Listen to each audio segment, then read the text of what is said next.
Hello, Comics Alternative fans. Before we start with the episode, we want to invite all of you to check out our Patreon campaign. That's right. Go to www.patreon.com/comicsalternative for more details. There you'll find more information about the campaign and the cool rewards levels we have. For as little as $1 a month, you can help us maintain good quality comics talk, and the more you contribute, the more perks you get. These include monthly podcast episodes exclusive to Patreon supporters, as well as the chance to help us choose which books we review on the show. So be sure to visit www.patreon.com/comicsalternative and become one of our proud podcast patrons. Yeah, and now on with the show. This is the Comics Alternative, episode 247. A look at the July Previews catalog.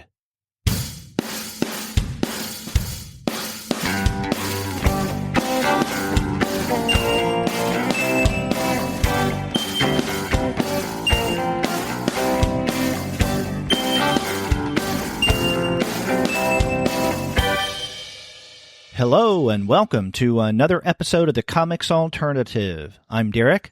And I'm Andy, and we're two guys with PhDs talking about comics. And it's the beginning of the month, which means that Andy and I are going to be looking through the latest Previews catalog.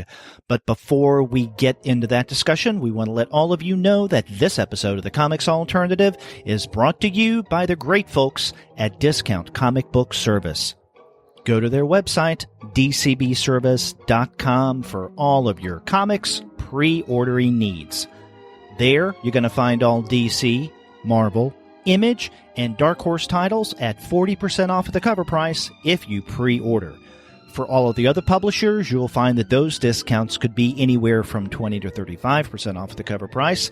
And every single month, you're going to find some unbelievable specials.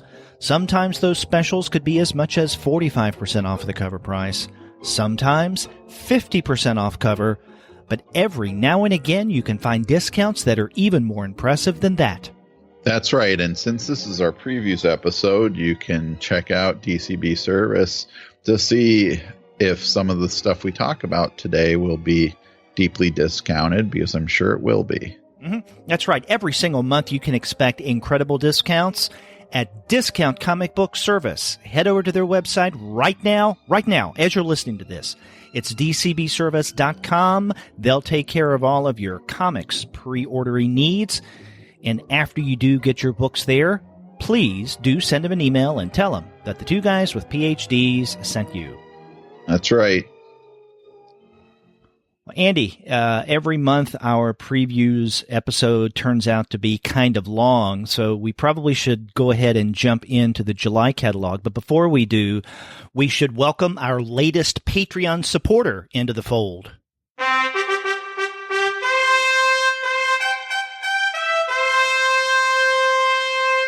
It's always exciting when we get new people supporting the podcast.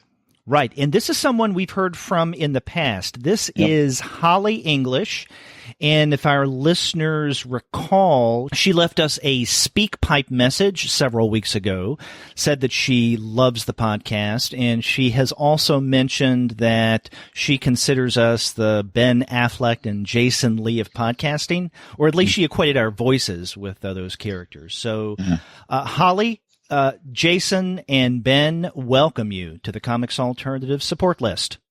Yeah, thanks for supporting us. Mm-hmm. And if you want to find out more about becoming a Patreon supporter, go to patreon.com/comicsalternative. That's patreon.com/comicsalternative. No amount is too small. We love your support.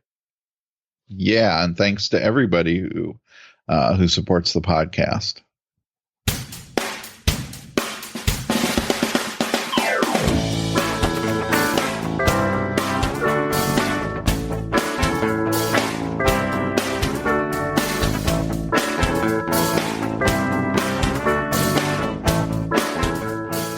Okay, let's jump into the July Previews catalog.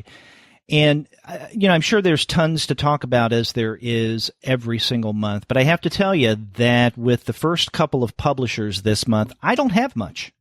Okay. What about you? Yeah, I mean, not much until we get to IDW, I guess. Okay.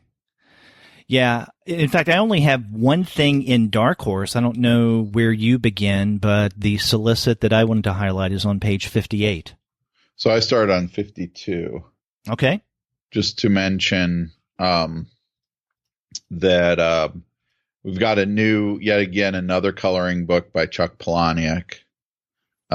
Bait had come out previously as off-color stories for you to color, and that was a collection of short stories. But Legacy is an off-color novella for you to color. So it is a 136-page story narrative with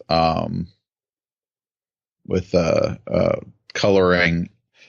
You do the coloring element to it, and it's drawn by Duncan Fegredo and Steve Morris. But the description says an amoral investment banker named Vincent receives an inheritance promising immortality. It also attracts a flame retardant stripper, a ruthless stalker, and a horde of other aspiring immortals, dead set and bloodthirsty in their desire to separate Vincent from his destiny. So there you go. Yet another coloring book from Chuck Palahniuk, and as several of the blurbs say for Bait, this is, I don't know what you would call it, a medium or an art form that a lot of other writers haven't delved into yet with original work. You mean the coloring book format? Yeah, the coloring book. Yeah. Have you done any of those, or did you get Bait? No, I didn't get Bait, and I have not done an adult coloring book. But as we talked about in a previous episode with some of these, I do give them as gifts. Okay. Because I do know people who are into it. I should probably dig out my colored pencils and crayons and maybe give it a shot. But I have more than, I don't need another hobby. I don't know about you.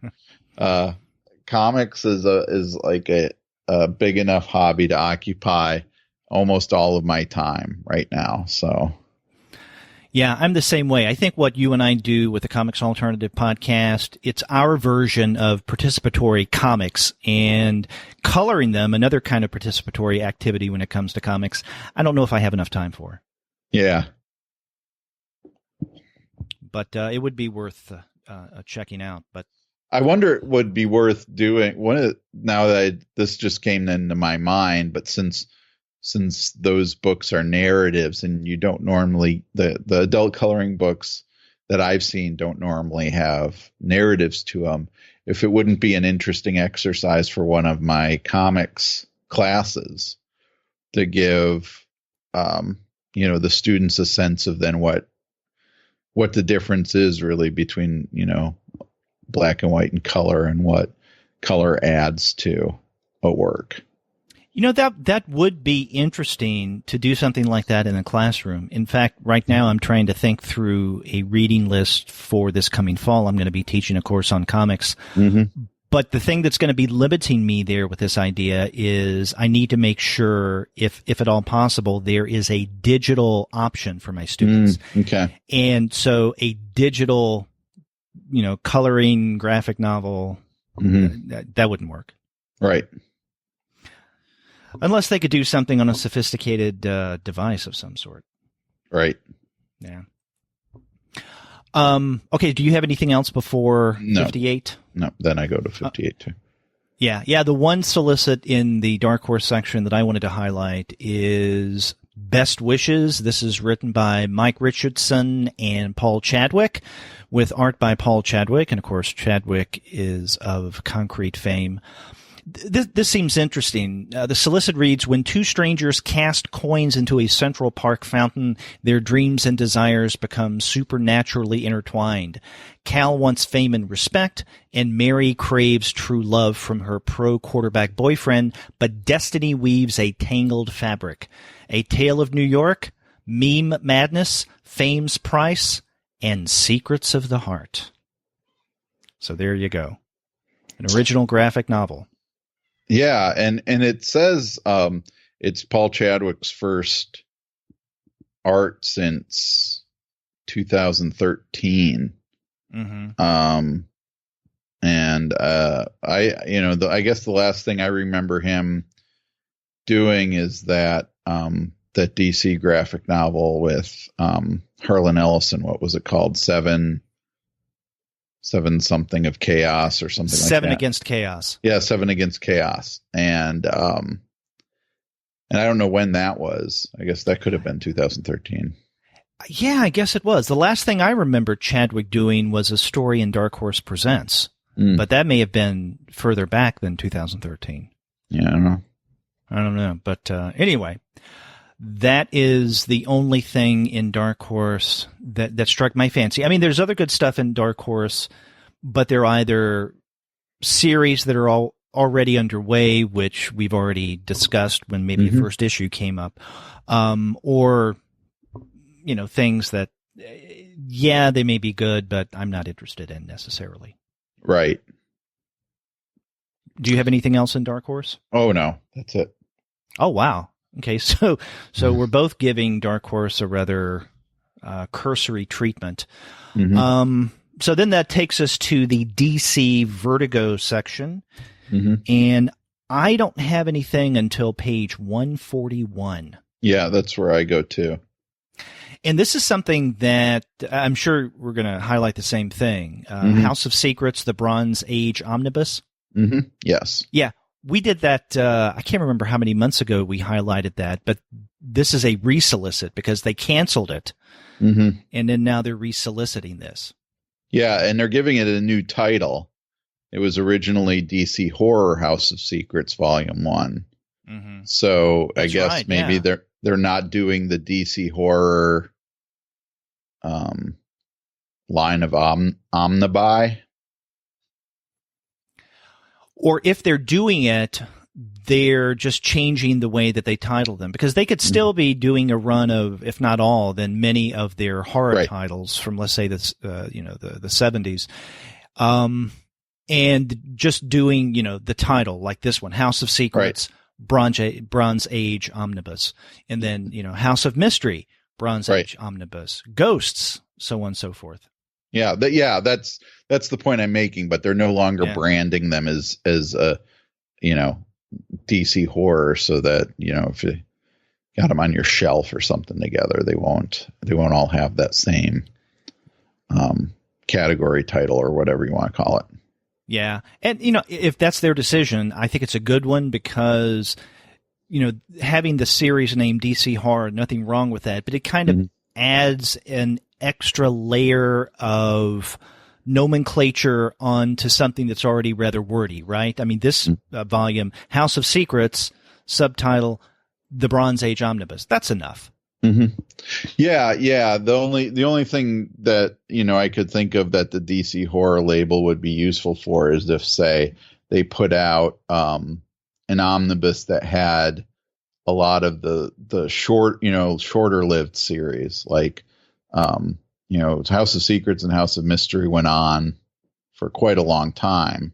Right. But Doorway to Nightmare was like 5 issues. Secrets of Haunted House wasn't very long. Things like that they could have, that they could maybe lump a bunch of those together into one book. I mean, they can still do that. There's nothing preventing them from doing that, but that may have made that label make a little bit more sense. Yeah. And I hope they do that anyway, but we'll see. Yeah, I'd love for them to bring as many of those old horror titles back as possible, because as I've mentioned on this podcast quite a number of times, where where my sweet spot is when I was a kid growing up wasn't the superhero stuff. It was primarily the horror. Yeah. The horror. And you could probably get most of like Weird War Tales into 2 volumes, for example. I think that went into 100 something. Yeah. I'd love that. The next thing I have in the DC Vertigo section is in the Vertigo section. Yeah. The only thing I want to say really quickly on 143 is that we're getting the first volume of the Wildstorm, Warren Ellis's reinvention of the Wildstorm universe. Which, have you been reading that? No, I have not. I've been reading. It's on my to read list, but I haven't. It's really good. It is. I mean, it is very Warren Ellis-y, that's for sure. But it also is kind of, I don't know, alternative in the way it's approaching the superheroes, because none of them really wear costumes, for example, as of yet. And it's got more of an espionage feel to it right now. And you can tell like the sci-fi espionage. Yeah. Yeah. And you can even tell from what seems to be the cover image of this first trade. Yeah. It has espionage look to it. I know that when that first issue of the Wildstorm came out, you and I at one point discussed the possibility of including it in one of our review shows, but we didn't for whatever reason. I think we had other things that we had thought about. And that would have been kind of a real mainstreamy thing to do, which is fine. It's just we don't do it often. Yeah, it's got I think in total it's going to be 24, 25 issues. For the whole narrative, so it'll end up being probably 4 of these trade paperbacks like this too. So, and maybe they'll publish that in 1 or 2 deluxe editions. Yeah, which they probably should. Okay, but then I go to 146, which I think is probably where you go to. Yes, I do. We have speaking of deluxe editions, a deluxe edition hardcover from Grant Morrison, including 2 of his lesser known miniseries, Sebastian O and the Mystery Play. Well, technically the Mystery Sebastian Play. O was a the Mystery Play is a graphic novel. Yeah. And have you read either or both of those? Yeah, I read both of them. The Mystery Play isn't one of my favorite of Morrison's works, and it's pretty early. Right. And I think it's even earlier, at least as far as it being written, it's earlier than a lot of the other stuff. But Sebastian O, I think, also was one of the earliest Vertigo titles. If I remember right. It came out about the time that Vertigo got its start. And that's a fun book. So, and both of them have really nice art. Sorry, go ahead. Yeah, no, I was going to say I've read both of them, but it's been so long. I can't remember much. I can't remember much of Sebastian O. What I remember of the Mystery Play is similar to your reaction. Is I've read it, but I remember not enjoying it as much as I had wanted to. Yeah. But I mean, I think it's a good idea for DC Vertigo to be getting all of their Grant Morrison stuff into print, into deluxe editions, so that, one could accumulate a fairly complete library that would include this stuff. And, and he did a lot of those miniseries that are really short. Sebastian O was 3 issues. We 3 and Vinorama, if I'm saying that right.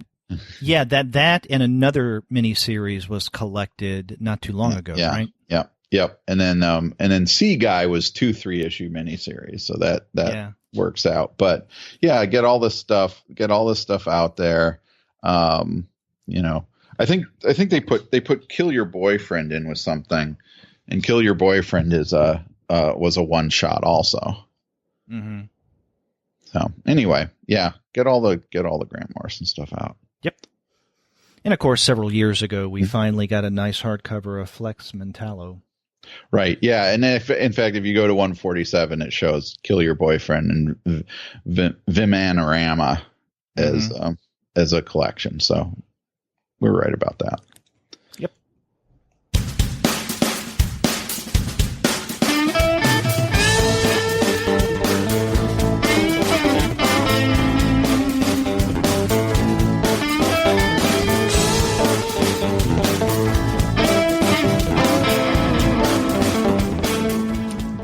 Do you have anything else in DC Vertigo? No, I just go to IDW then.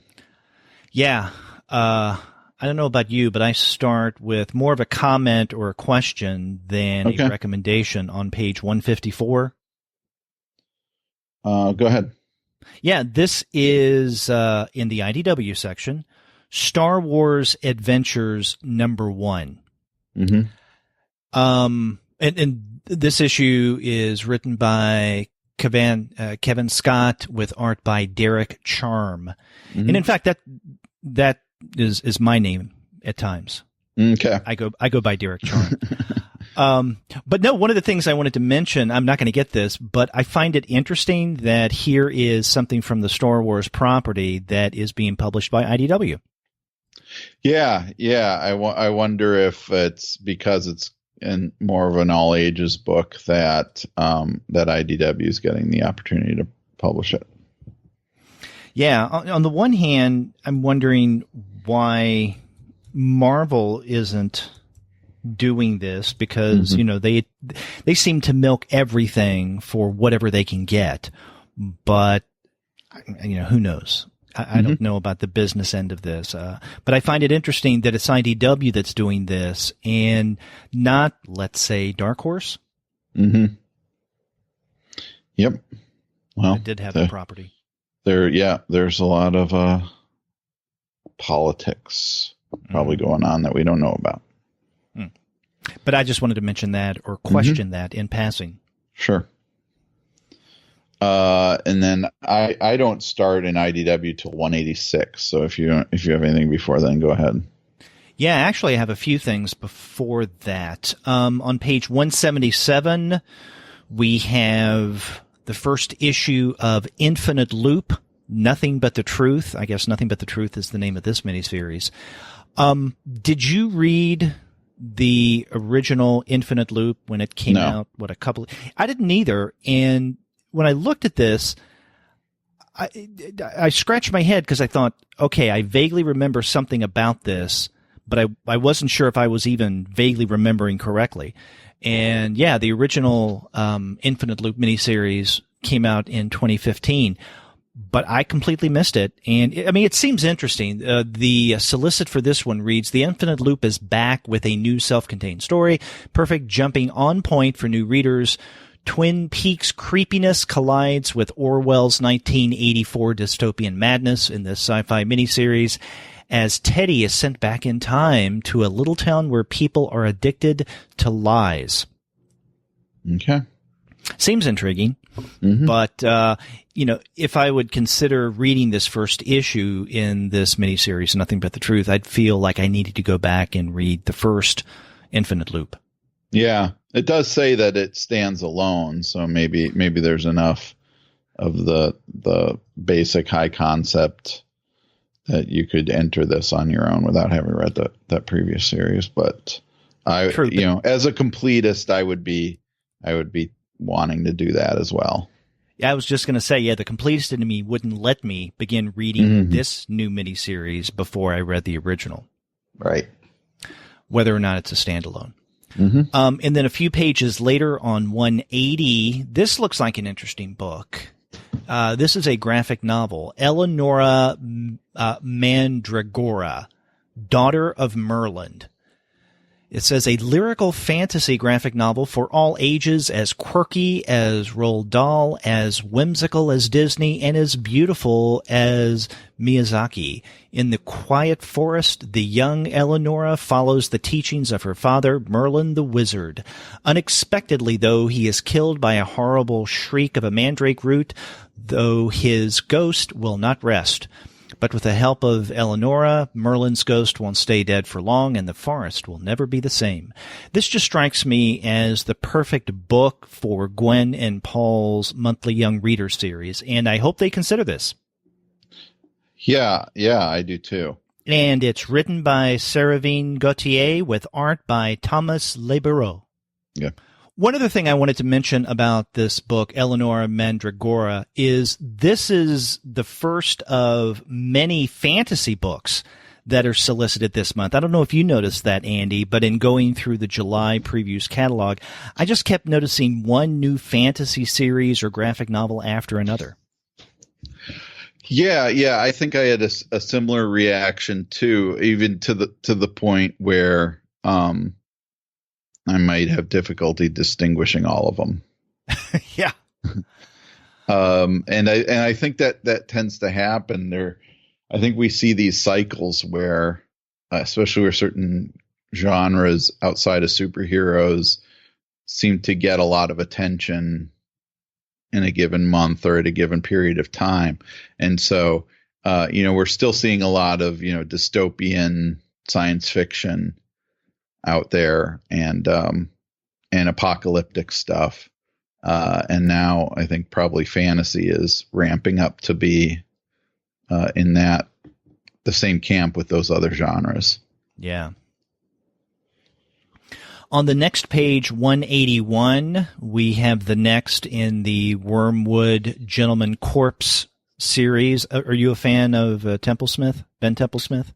I like Templesmith. I've never read any of the Wormwood stuff, though. Okay. This new one is called Mr. Wormwood Goes to Washington. This #1 issue. It says, Wormwood has been gone for some time. Too long, if you ask his old friends. They're determined to track him down no matter what dimension he's buggered off to. You see, a special agent from the U.S. government has asked for Wormwood's help, and things are about to get political. Okay. And there's no mention of Donald Trump in there. No. So we'll see how that does with the current political landscape. Yeah, as wacky as it is. Okay. Just throw some more wackiness in. Mm-hmm. And then after that, you say you go to 184 or 186? 186. Okay. On 184, there's something that is I'm definitely interested in. This is Alec Toth's The Case of the Curious Classic. And this is IDW's Artists Edition Portfolio. Right after this, there are a few solicits for some of the previous artist editions that IDW does. What is IDW's Artists Edition Portfolio? Is that an artist edition of a single, maybe shorter volume? I guess, because I have the comic that this story originated in, which is Hot Wheels from DC Comics. It's kind of a hard comic to find, and it's a short story in an anthology comic anyway. So this says 16 plates. Right. So I'm guessing it's not pages. You're getting these or it's not bound. You're getting 16 plates that are the individual reproductions of the original individual art pages. And now I think these, I don't know if all of them are, but I think these are reproduced in the Alex Toth books that Dean Mullaney did.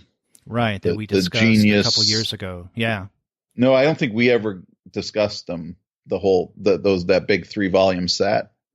Well, I mean, we talked with him on that interview. Oh, yeah, we had him on the show about a lot of his work with IDWs, and this as well as other things, or those 3 volumes. Yeah. So I'm glad you mentioned this, because I just kind of gloss over the artist edition stuff because I know I'm never going to buy it because it's not my sort of thing. But I know a lot of people who love this stuff, and I know you've got a few too. But I got just the 2 Eisner ones, yeah. Yeah.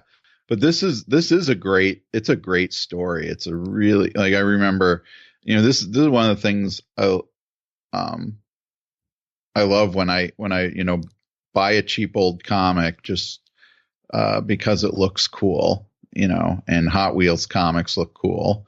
And you open it up and there's this, amazing Alex Toth story where he's doing really, really interesting things, especially with shading and,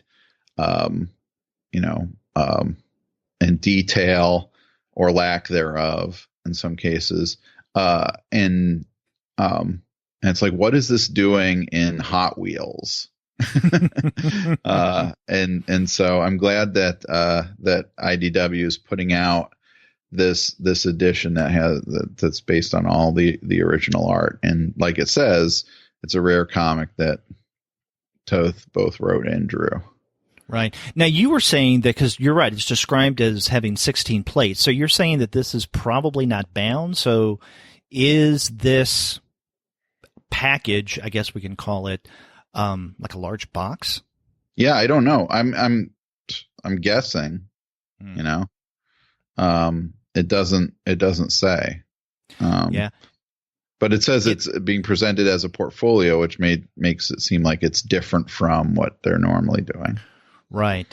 Now, this is more affordable than the artist editions. This is clocking in at $39.99. We can say, well, that's not that much compared to the other artist editions. But then again, this is a short story. Yeah. So, but then we get to 186, and I think I know what you wanted to highlight.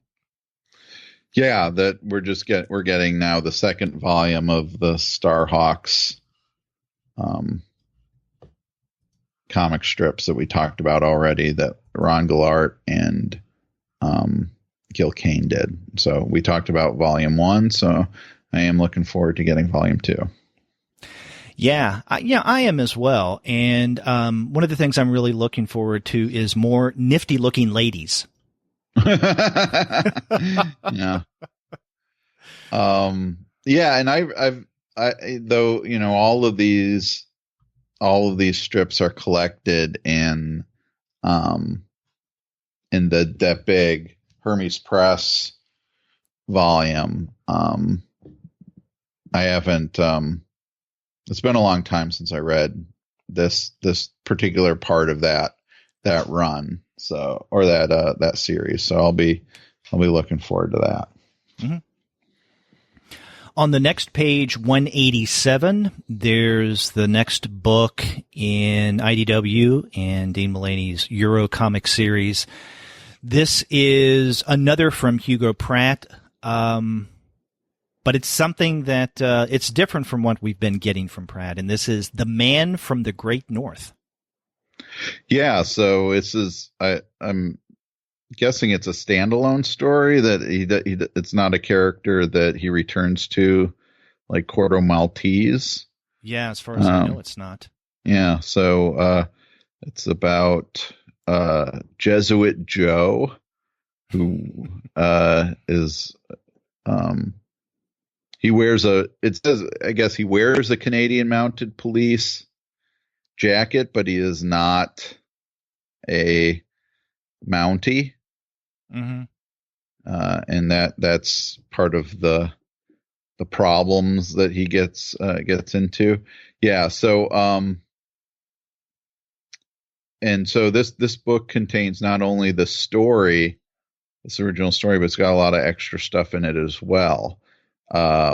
Additional scenes drawn as storyboards for a live action adaptation and an unfinished second story.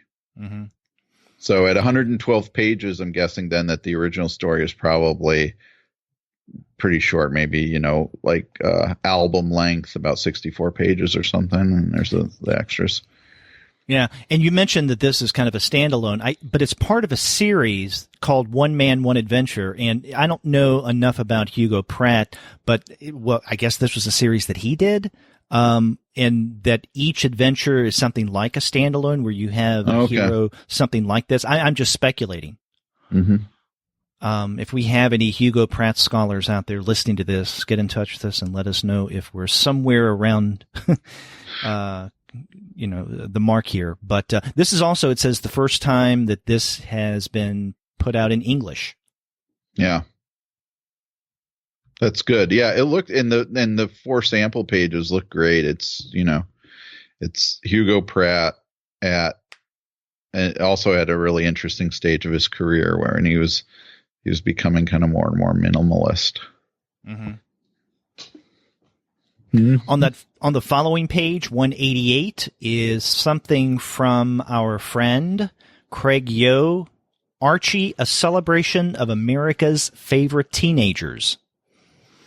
And this is it says a comprehensive history of the Archie characters, artists, and writers, accompanied by rare art, classic comic strips, and original art. Yeah, I'm looking forward to this book too, just also because, that history of the Archie franchise, I don't know that much about. And, I think there's also a sense like with, that I have also with Uncle Scrooge, where there's people who are so well versed in, in those Disney comics that they can tell, when Carl Barks drew an Uncle Scrooge story and when he didn't, and who the other artists are, that there's also those who are able to pick out the Archie artist without having the artist actually identified in the credits of the story. And so that kind of stuff I'm really curious about, if they get into, how do you tell the difference between Dan DiCarlo and Harry Lucy and Dan Parent and so on. Mm-hmm. Yeah. And I know that, Craig has a particular fondness for Archie. He's done several books in the past, books on Archie in one form or another. Yep. So, yeah, I'm looking forward to this. And, maybe the next time we have him on the show, or maybe not the next time, but the time after next, we can talk to him about this new Archie book. Yeah, definitely. Yeah, but it's not the only thing from Yo Books that is solicited in this month's previews. On that next page, we have a solicit for the next collection of Weird Love. This one's interesting. It's called Weird Love, So This Is Love. And on the cover is a picture of, looks like a cop or a guy walking in on a woman who's bound and gagged. Yeah. So this is love. Mm-hmm.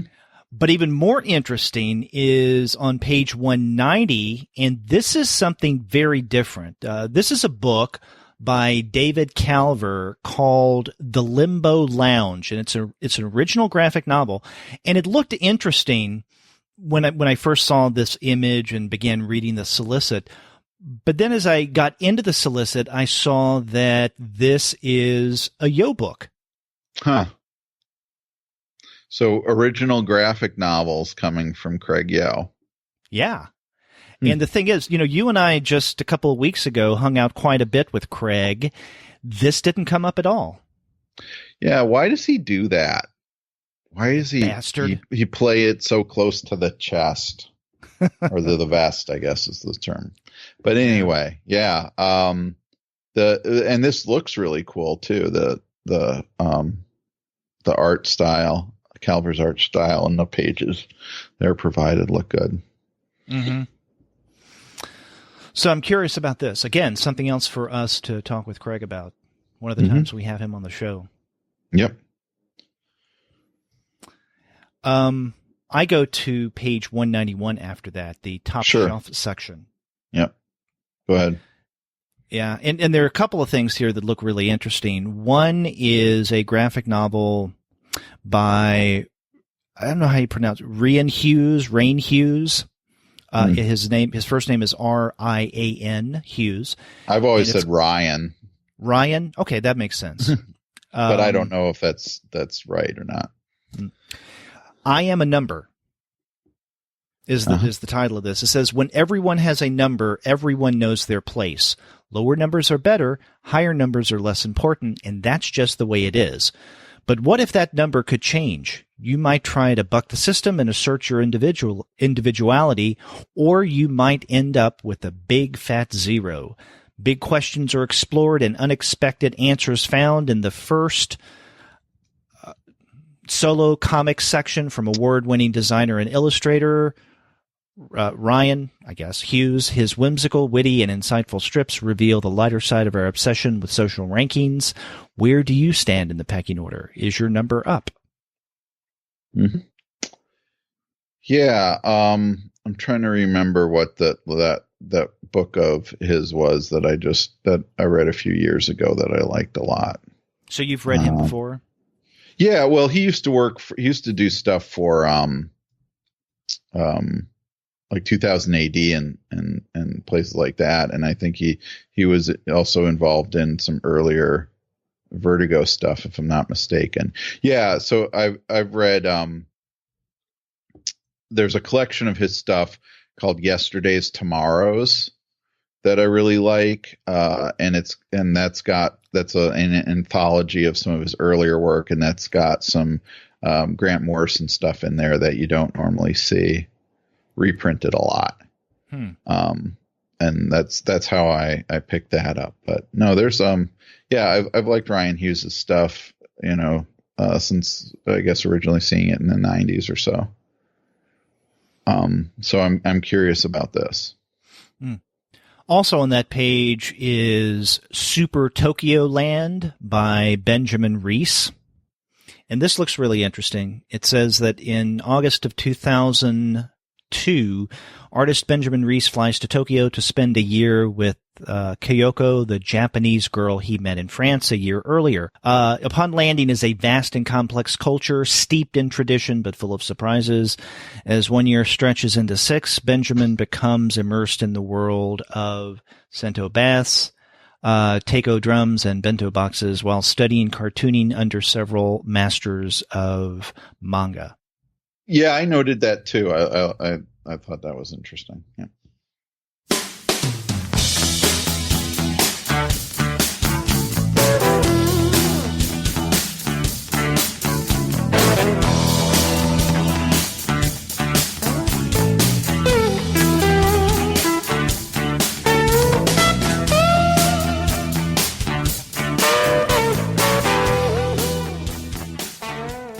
That's all I have in IDW. What about you?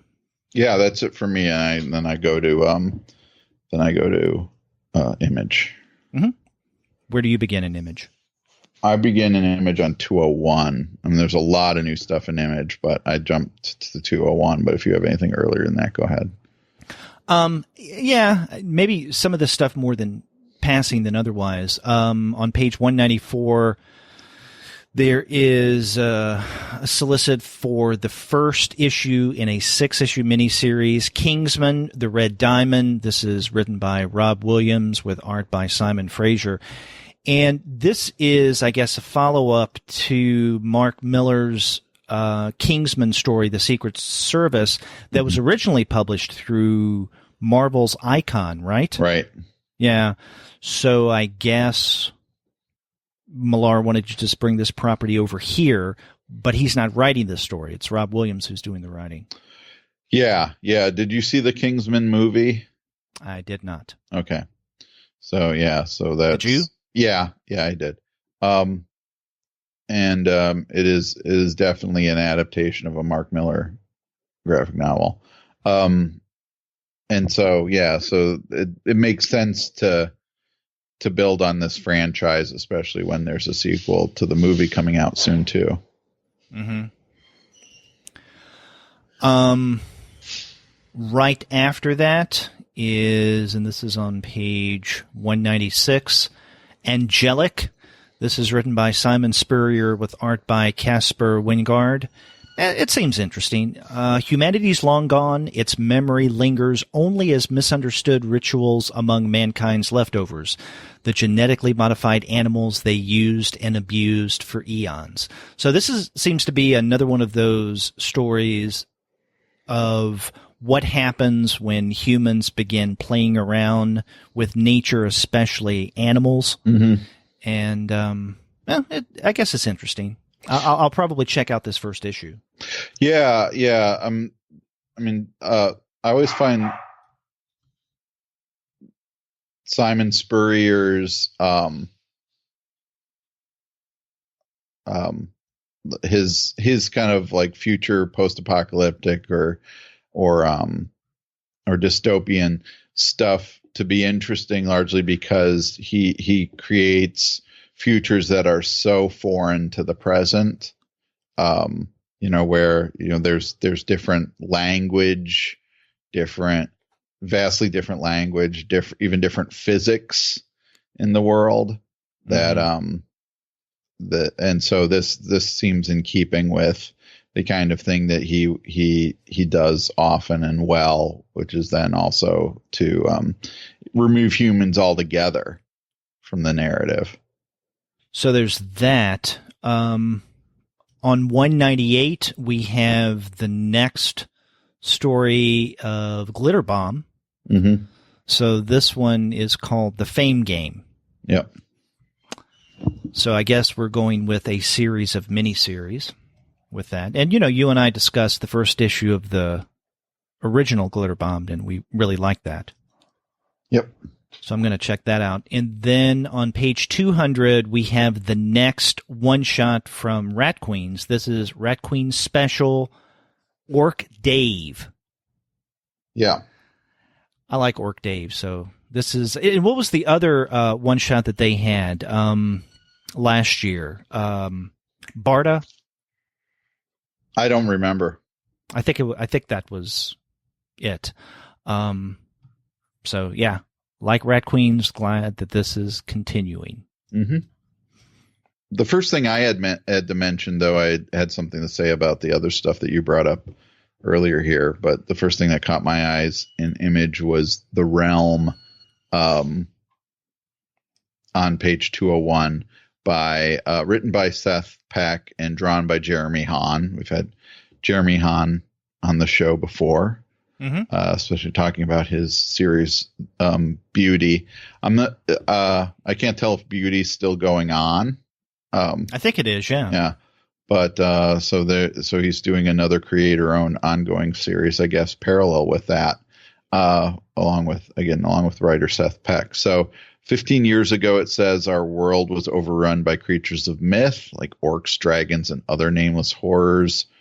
That threw the entire planet into chaos. Today, the shattered remnants of civilization must fight just to survive in a deadly new era of violence and mayhem. While a powerful sorcerer marshals his forces, a group of warriors embark on a journey to reclaim our world from the growing darkness. So this has, I think, it has that fantasy element that you were talking about, but it's also, right, I guess, post-apocalyptic, especially from the cover image that we get. Yeah, definitely looks post-apocalyptic. But yeah, this was definitely one of those fantasy or fantasy-related titles that I came across in this month's previews. Yep. So it's interesting. I looked at that and I thought, cool. But I didn't note it to bring up on the show just because I like fantasy well enough, but I'm not a big fantasy fan, so I think I probably just didn't give this much attention. But I'm glad you brought it up because you made it sound more interesting than at least when I originally read this solicit. Well, the main thing that struck me about it is Jeremy Hahn's art, because I like Jeremy Hahn a lot. So I would get this automatically just because he drew it.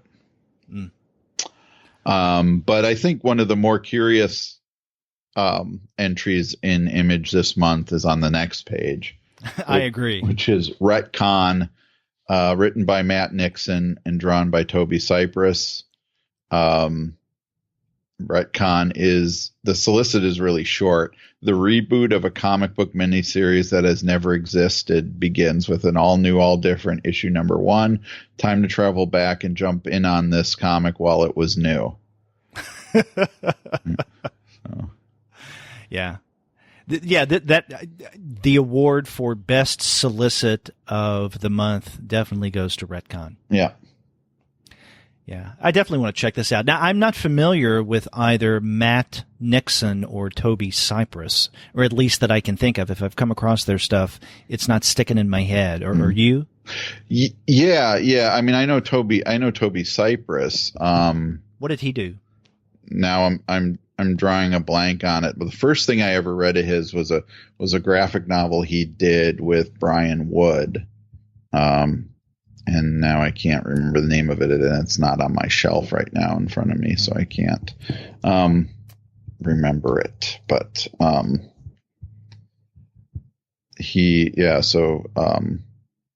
so his stuff I have been familiar with, but and the cover art looks really interesting. Yeah. But Matt Nixon, I know nothing of. Do you? Mm-hmm. No. Well, the name sounds familiar, but I'm not sure. I've only got one other thing in Image, and that's on page 208. Okay. I don't know if you have anything before that. Yeah, I have a couple things before that. Okay. So 204, this original graphic novel caught my attention. Son of Shaolin, written by Jay Longino and drawn by Kanan White. A kung fu epic set in the back alleys and subway tunnels of Harlem, New York. So that's what caught my attention. And that the film rights for the book have already been purchased by Dwayne Johnson. But I like this. I like the idea of a kung fu epic set in Harlem. So I will probably be checking that out. Yeah, I think I just saw the name Dwayne Johnson and logged out. Wow. Okay. Well, that's kind of like whenever I see a property with Keanu Reeves' name linked to it in any way whatsoever, I just automatically turn off mentally. Man, you just then miss out on a lot of good stuff. Well, define good. I have a lot of respect for The Rock. Okay, good. and Keanu Reeves, who will be coming up later on. I guess you checked out on that item that's going to be coming up. You can bring that up. Then, but on page 207, before we get to 208, we have the first volume collecting issues 1 through 4 of Rock Candy Mountain by Kyle Starks. Mm-hmm. And that's good. Yep. I'm glad that's working out. It was a month and a half that we had Kyle on the show, and we're already seeing a solicit for the first trade. Well, this is an interesting trend because that goes with what you're talking about, or what's on page 208, the first collection of Royal City. Both of those only collect 4 issues.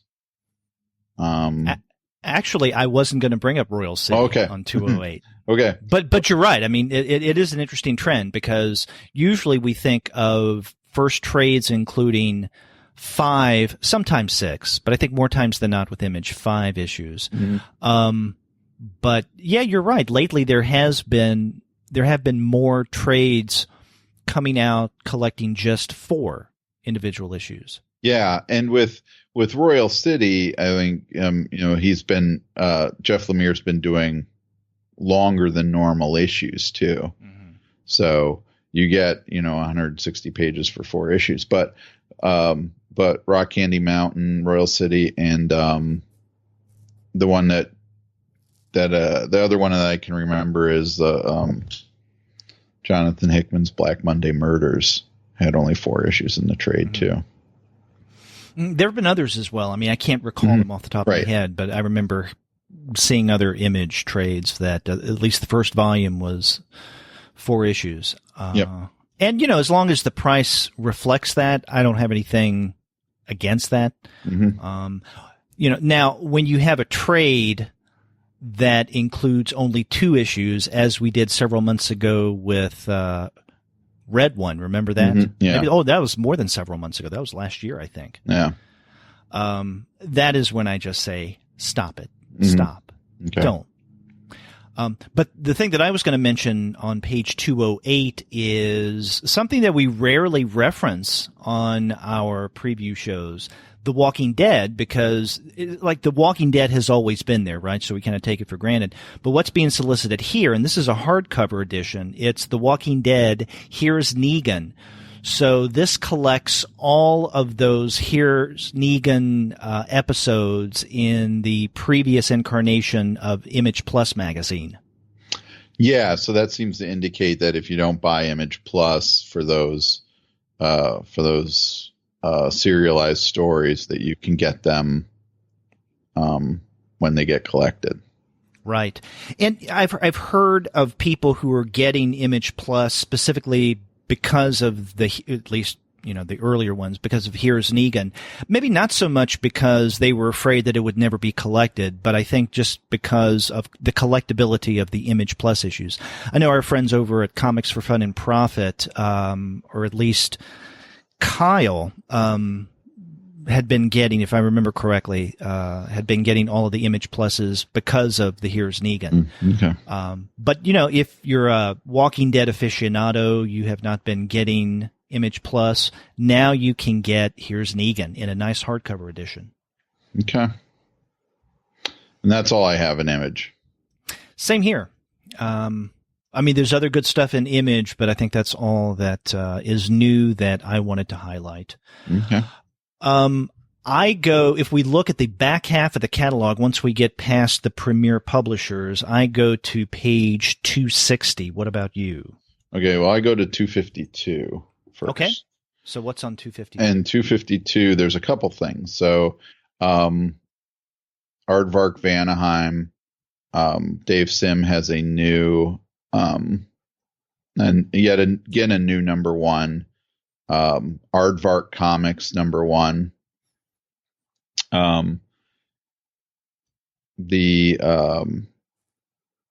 It's one of one, so it's a one shot. But I'm confused a little bit by this solicit, but it looks like maybe some commentary on the first on Action Comics number one. It says whatever happened to Tex Thompson, Pep Morgan, Chuck Dawson, and Scoop Scanlon. Those are four characters who were also in Action Comics number one, along with Superman. Mm-hmm. And I don't know, a bunch of other questions plus Super Cerebus. So I'm really not sure what's going to be in this book, but I'm curious about it anyway. I'm glad that you mentioned that because I completely overlooked Aardvark Comics number one. I guess for a couple of reasons. One, I was looking at the other images on that page for Abstract Studio, right? Mm-hmm. Carry more stuff. And yeah, they are resoliciting some of the Rachel Rising volumes, even the Omnibus. But I was noticing that we don't have another issue of Motor Girl. And because of that, I kind of overlooked the Aardvark-Vanaheim section because it's not often that we find new things from Aardvark-Vanaheim, and that's another reason why I guess I overlooked that. But Thank you for bringing that to my attention. Sure. And one other thing then on that page, another publisher I don't think we've ever talked about is AC Comics. But at the bottom of 252, they're soliciting the Charlton Arrow number one. That includes the return of E-Man by Nick Cuddy and Joe Staton.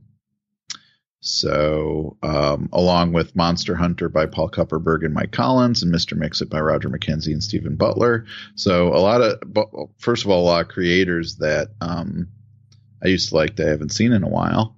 But I'm glad for the return of E-Man. That was a character originally appeared in Charlton Comics and then also had a nice run at First Comics during that independent boom in the 80s.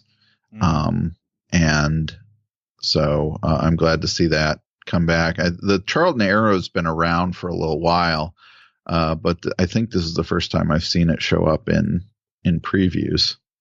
I think it may have been a web comic or something like that. Yeah, and you're right. I don't think we've ever mentioned AC Comics in any episode, previews or otherwise. And usually, from what I remember, when we see them in previews, it's usually for one of their better known titles, FemForce. So this is a first on the comic alternative. And AC Comics does FemForce, and they do a lot of reprinting of public domain superhero and horror comics and so on. So yeah, they tend not to get mentioned by us, but E-Man is a beloved character for me. So I'm glad to see him back in print.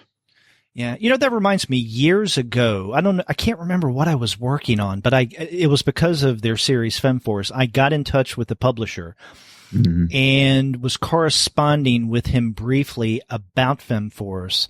I probably have those emails buried somewhere, but I'd be interested in finding out, how things are going with the business, right? I mean, how can someone, a company like AC Comics, how does it stay in the game, so to speak? Yeah. Then I go to 260, which is I think where you're headed next. Yes, and let me get back down there. On 260 we have the next issue of Pope Hats. This is from Ad House. Actually, I could have by Ethan Riley. Now, are you a fan of Pope Hats? No, but I need to be. Okay. I know. I mean, everybody I know loves it. That loves, independent comics is constantly, or not constantly, but is recommended it, and I have yet to get into it, so I need to do that. Yeah, and as they say in the solicit, this is a return to Frances Scarlin, who's the main protagonist of Pope Hats, a return to her story, because you had her story, more or less an ongoing storyline in Pope Hats 1 through 3, and then in issue 4, which came out, I guess, 2 years ago. And I think, who was it? Was it Andy Wolverton that I did the Ad House spotlight on, because that was when Pope Hats number 4 had just come out, and that was a collection of short pieces that kind of interrupted the flow of the main storyline that we had been getting in the previous issues of Pope Hats. But now we're back to that with Pope Hats number 5, and I don't know if you noticed it at Heroes Con, but if you went by the Ad House table, they did have issue number 5 of Pope Hats available. I saw that, and I meant to go pick it up, and I didn't get it. Did you get it? I didn't get it. I thought about going back to get it, and I think one of the reasons why I didn't was in the back of my mind I was thinking, I can always get it through Discount Comic Book Service when it's solicited, because Chris told me it would be solicited in the next previews. Okay.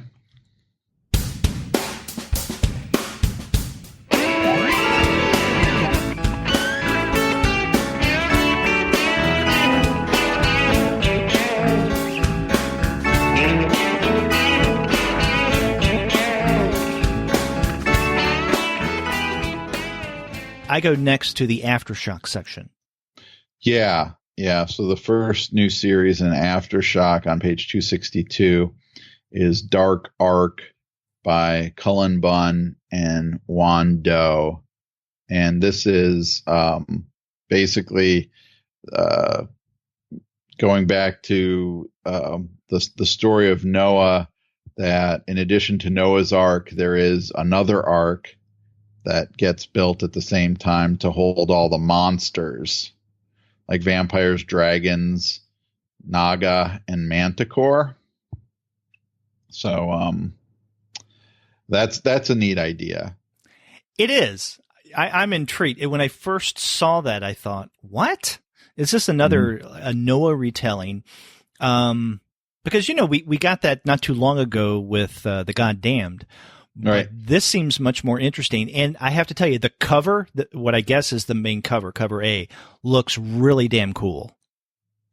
Yeah. This arc with all these tentacles coming out of it and a big horn on the front. Mm-hmm. And this feels like a kind of Cullen Bunn high concept idea. I wonder too if someone didn't come up with the title Dark Arc and then work backwards from that. Yeah. Because it's a good title. Yeah, phonetically it's fun. Yeah. So there's that, but there's another number 1 for a new series coming from Aftershock that's a couple of pages later on 264, Fujitsu, issue number 1. This is written by Jay Nitz with art by Wes St. Clair. It says, Fujitsu is the world's smartest boy and has been for the last 100 years. Wait, what? Fu is an unaging genius and has had adventures around the globe and around the galaxy. From Einstein and the Wright brothers to Gandhi and Johnny Unitas, Fu has met everyone in history while protecting Earth from Robert Wadlow, the world's tallest man, and his dangerous magiscience. And then it goes on. This is quite a substantive solicit, but it just seems really interesting. And I think that the Jay Nitz, I don't know if you've read any of his stuff. Yeah, like Dream Thief. And I spoke with him a few years ago at some con. I can't remember which one, maybe a Wizard World. So a really nice guy. So I'd like to check out this first issue. Yeah, well, that's interesting. Yeah, because also I haven't thought of Robert Wadlow in a long time, but he was when I was a kid, he was one of those guys that came up a lot as when I would read, the Guinness Book of World Records, because he was the world's tallest man, but also, reading books about, unfortunately, titled books about freaks and things like that. He was always pictured in there. So it looks like this is a book. This is a series that in which Fujitsu is interacting with real world characters. And they add James Dean into the mix. And James Dean is the ultimate assassin working for Robert Wadlow. Yeah. That's all. Yeah, that's in the rest of the solicit I didn't read. Yeah. This definitely looks cool and weird. Yeah. You mentioned Wadlow, and it reminds me, are you a fan of Curb Your Enthusiasm? Yeah. Okay. You remember that episode, Freak Book? Yeah, I think so. Yeah, this is the one that had John McEnroe in it. And Larry and John McEnroe are going to a Paul McCartney concert, and Larry happens to have with him a book that he was going to gift to Ted and Mary, but they rejected it, and it was a book of freaks. And so they're at the pre-concert party right before McCartney goes on. And who was the woman that McCartney was seeing for a while who had whose leg was amputated? Yeah, that was his wife. Yeah, so they were married, Heather? Yeah, Heather. I can't remember. But anyway, Larry and McEnroe are there at the party laughing as they're looking at the various freaks in the freak book. And, of course, Larry, being annoying as he normally is, keeps yelling, "Oh, boy, what a freak, what a freak." And Heather Mills, that's her name. Apparently Mills thinks that the two are referring to her and kick him out. Yeah. There you go. Okay, so where do you go after Aftershock? 270. Okay. Do you have anything before that? No. This is in the Albatross Funny Book section, and this is something that we've talked about before on the show, and this is Eric Powell's Hillbilly. The first trade is coming out, Hillbilly Volume 1. This collects the first 4 issues, and also that short story that originally appeared on Comixology. I really like Hillbilly. It's good to see that this first trade is coming out. But I wanted to mention, it just seems to me that this should have been out already. It is another one of these phenomena of like time flies. Yeah. Or maybe it doesn't fly. I don't know. But for some reason, I would have thought that the first trade of Hillbilly would have already come out. So if you haven't been reading Hillbilly, instead of going back to get the original issues, definitely get the trade. Yep. And then after that, I go to page 272. Okay. And this is in the Alterna Comics section. This is another publisher we rarely bring up on our preview shows. Every once in a while, I think we have. the cover and the title just struck my fancy. I looked at it and I go, huh? And this is Mr. Crypt #1. And on the cover, you have a cartoony-looking skeleton in the foreground running, and then behind him are citizens with torches chasing him.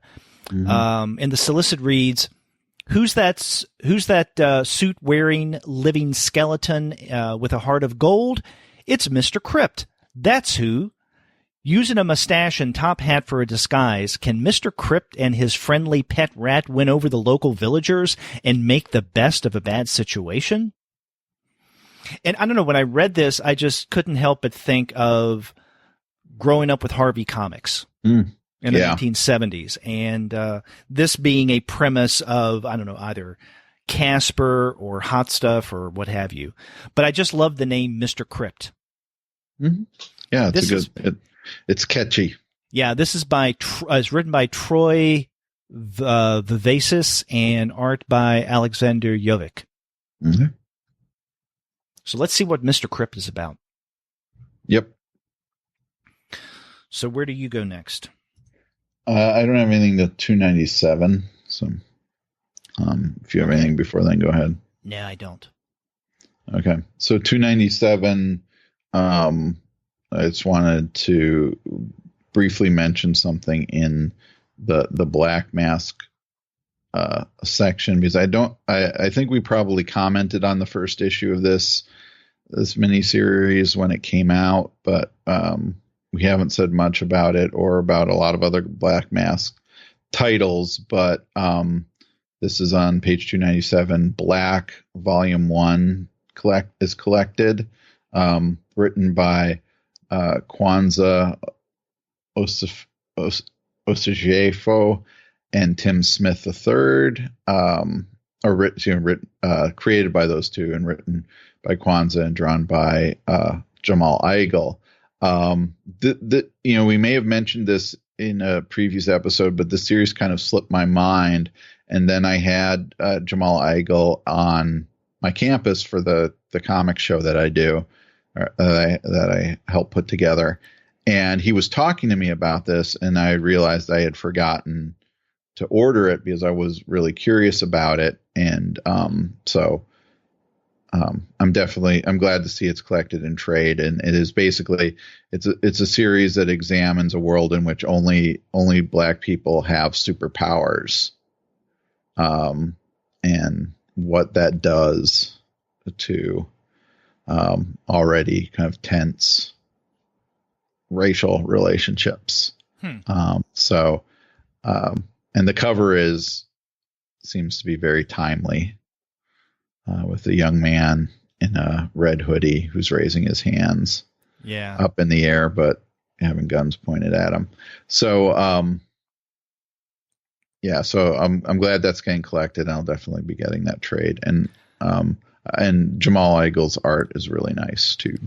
Yeah, it is. I don't remember us talking about this on a previous show. I didn't know about this, and I think one of the reasons why I don't is, and this is my problem, there are some publishers that I may skim, and I underscore skim, through their sections and previews, and I don't give them much attention just because in the past, not much that they come out with really captures my attention. And I think Black Mask Studios is one of those publishers, unfortunately. And I know they've done a lot of good stuff.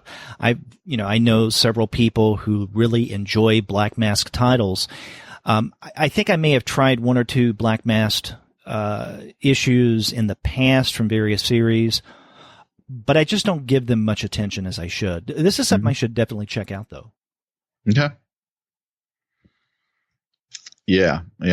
I'm gonna grab that. Then I go to the next page. Yeah, Big Planet Retrofit.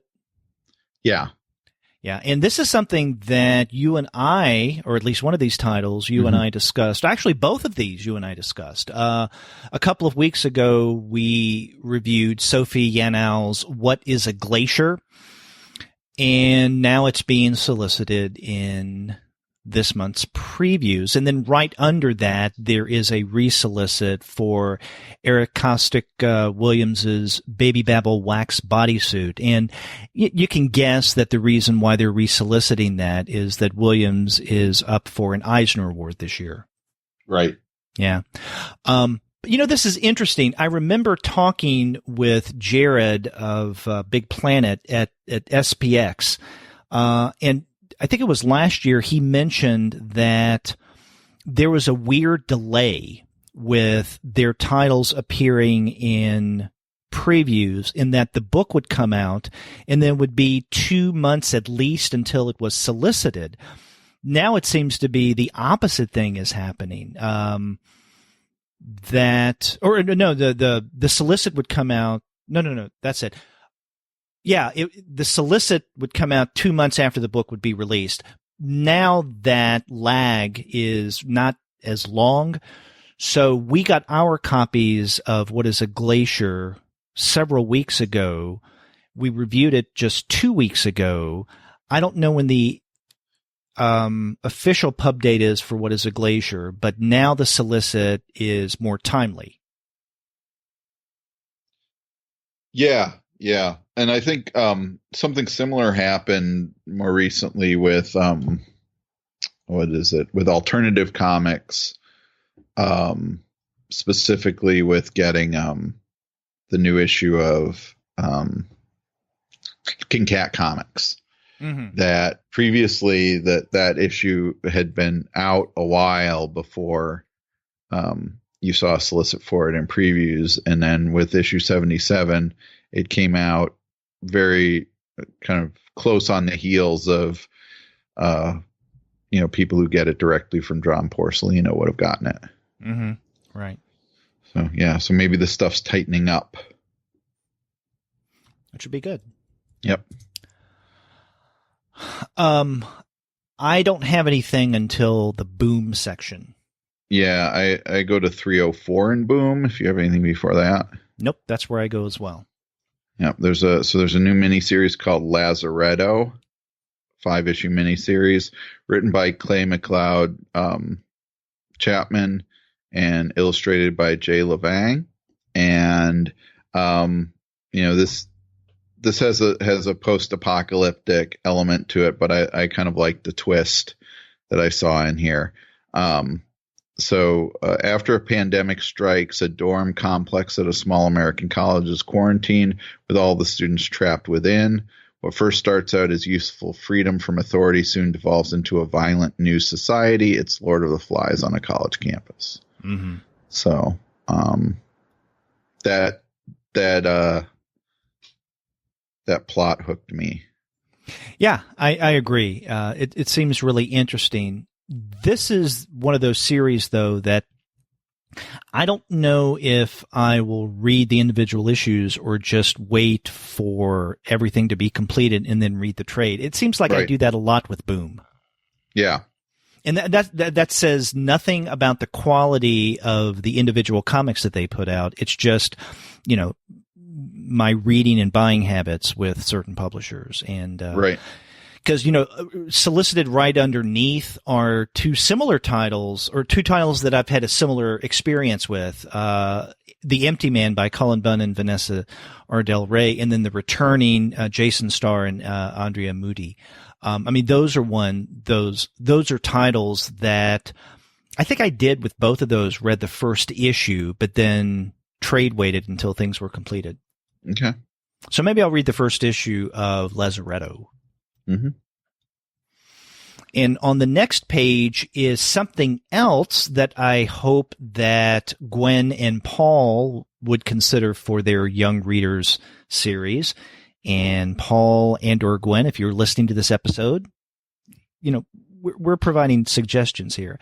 And this is Bolivar. It's a hardcover original graphic novel written and illustrated by Sean Rubin.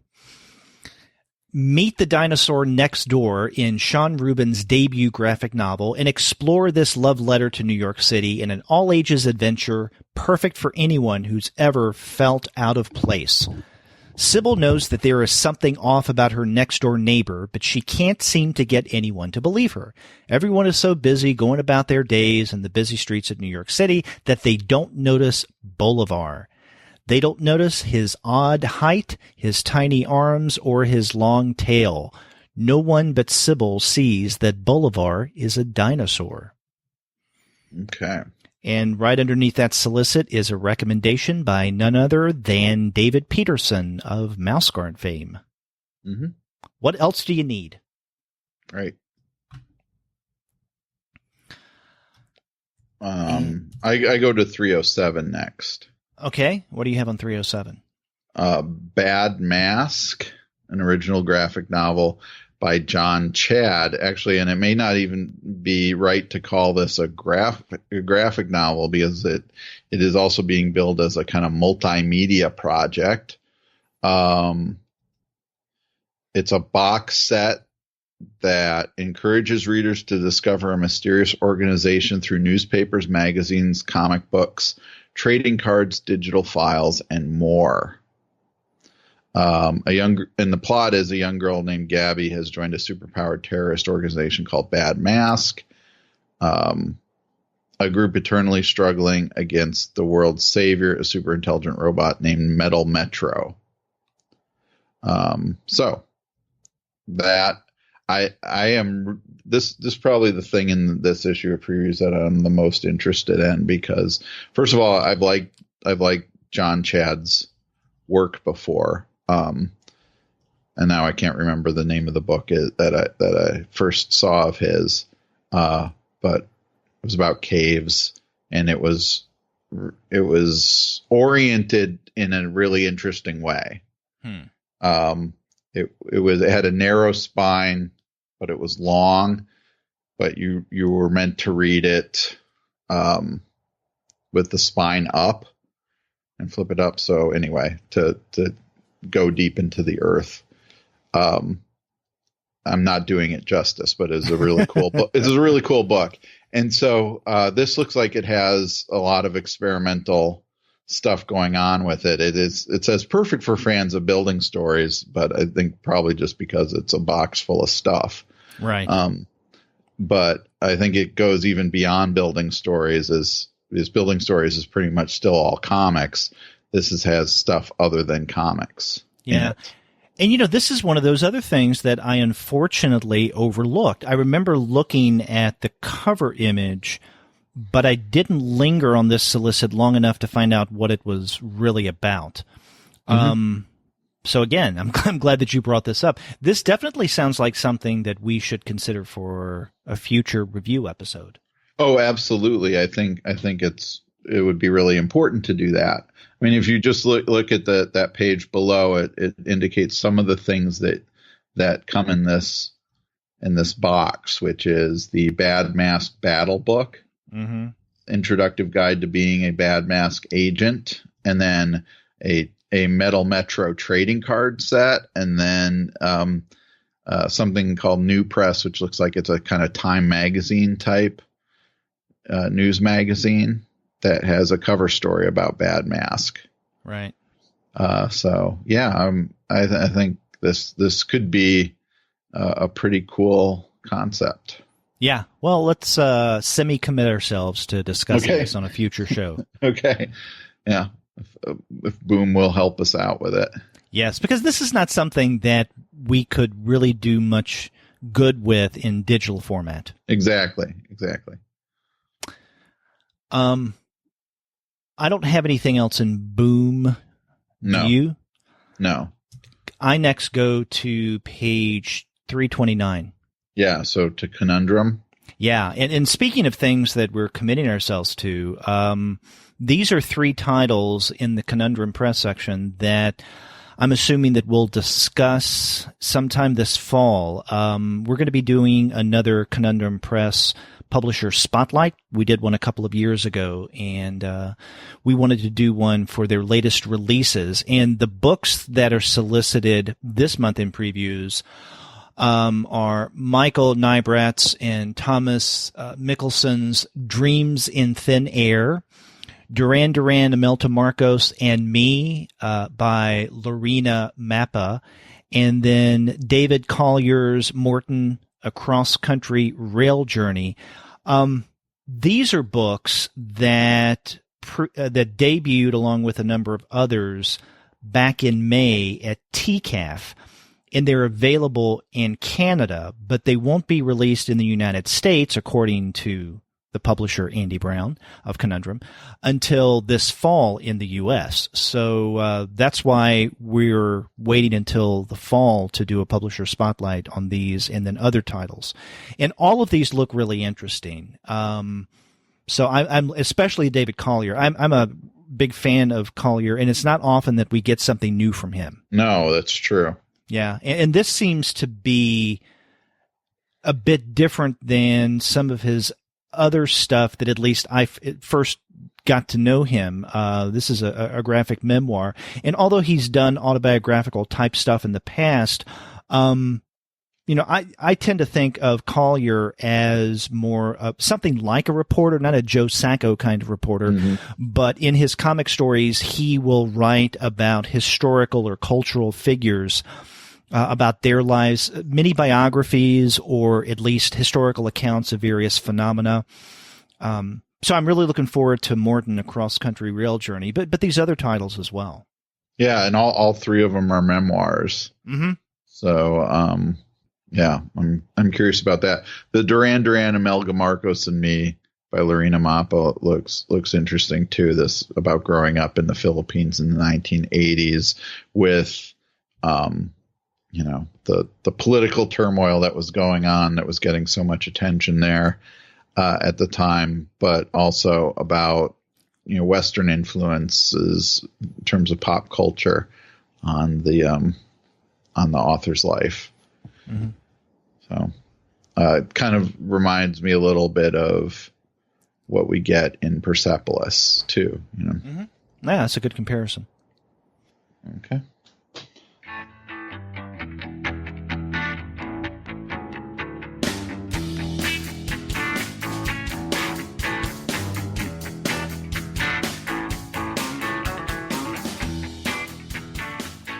I go next to Dynamite.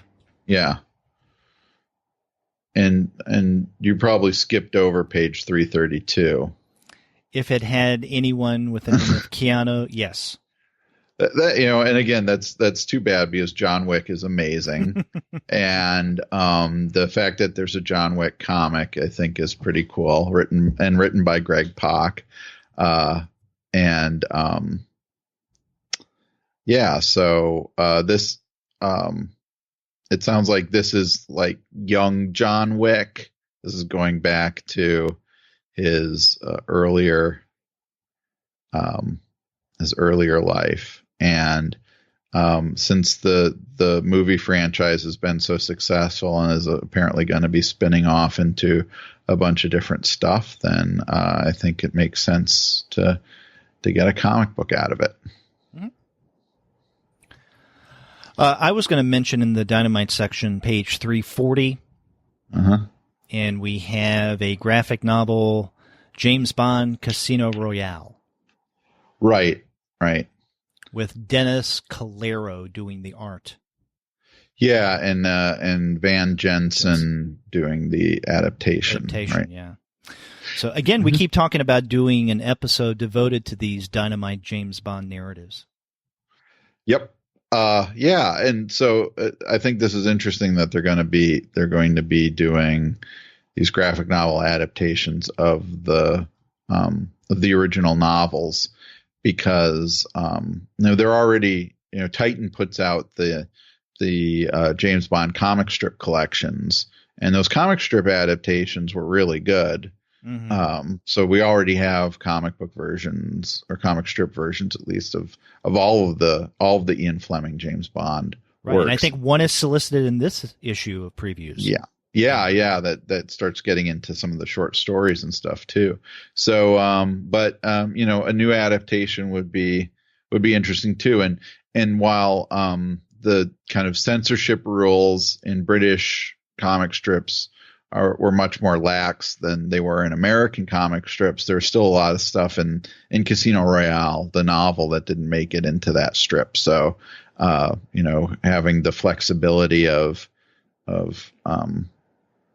this kind of publication format and a publisher like Dynamite will allow Jensen and Calero to be freer to deal with stuff in that book, like James Bond getting his nuts mangled by Lashif in a horrible torture scene that is in the movie too. But I just remember reading that in the book when I was a kid. I was like probably about 14 or 15 when I read the James Bond novels, and that struck me. Yeah, as well it should for a young boy. Yes. Yeah. Actually, now I'm going to have that Herb Alpert song of one of the Casino Royale movies in my head for the rest of the day now. Oh, from the comedy. Yeah, the unsuccessful version. Yeah. But hey, it had Woody Allen, so as well as many others. Yeah. I go to Drawn and Quarterly next. So before we get to Drawn and Quarterly, there is something I want to mention on page 363. Again, I want to make reference to our Young Reader series that Gwen and Paul do. A while back, Gwen and Andy Wolverton reviewed and absolutely loved Victoria Jameson's Roller Girl. Jameson has a new one coming out called All's Fair, Faire, in middle school. Mm-hmm. So if they had a lot of fun with Roller Girl, then I hope they look at All's Fair in middle school, because this also looks like it's something that would be right up their alley. Yep. Mm-hmm. And then Drawn and Quarterly. Yeah, so there's several things in Drawn and Quarterly. Mm-hmm. New work by, actually not new work, but a republication of Tom Gauld's Goliath, now in paperback. This was originally published in 2011. Right. But Gauld's got a lot of attention for Moon Cop from last year. So if anybody jumped onto Tom Gauld's stuff with Moon Cop, this is a chance to get one of his earlier works. Mm-hmm. And also a new printing of Linda Berry's The Good Times Are Killing Me. Yeah. So Drawn and Quarterly, because I don't think that's originally a Drawn and Quarterly book. I think Drawn and Quarterly now is publishing Linda Berry's back catalog. Right. And, they've done that with, Ben Catcher and several others. Yeah.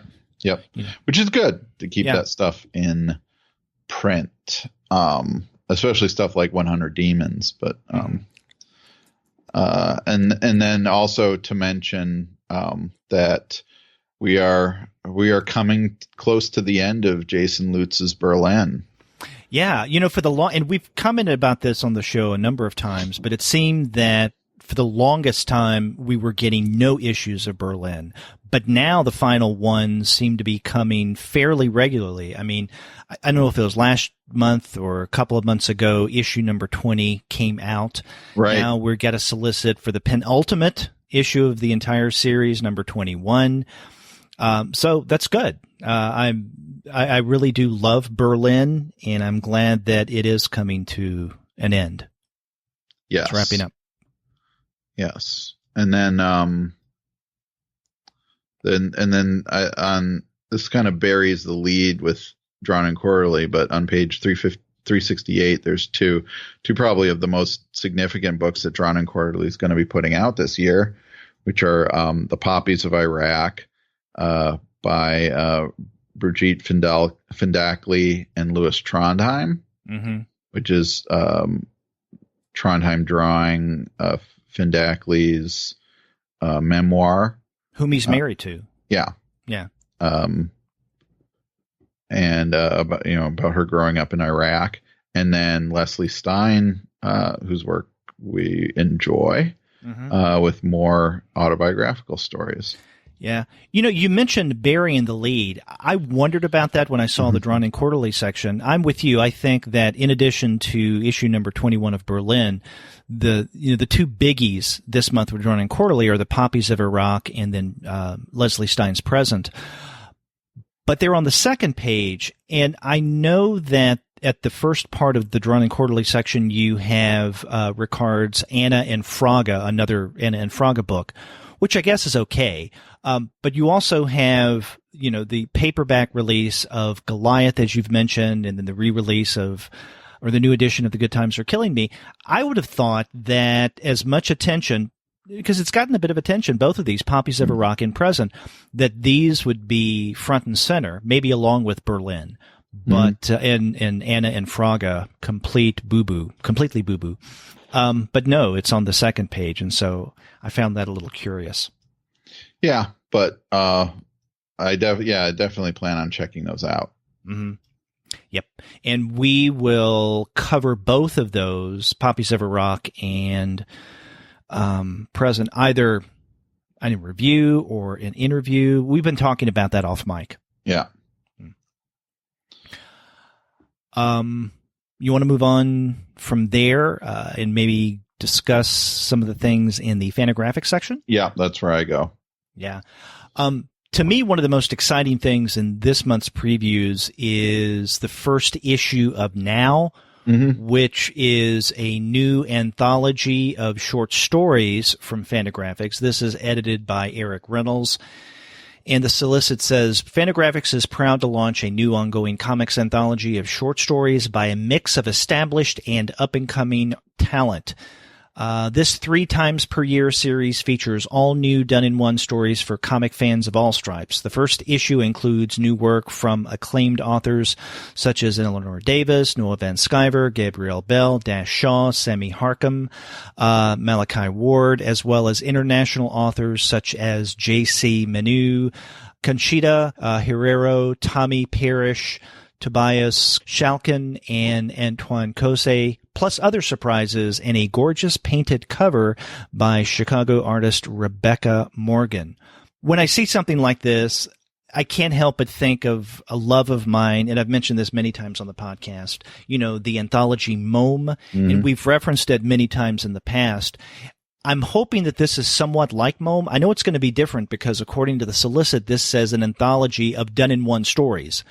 And with Mome, we had done-in-one stories, but we also had ongoing stories every now and again. I'm really looking forward to this. And I hope that it takes off. In other words, I hope that we get more than a year's worth of Now.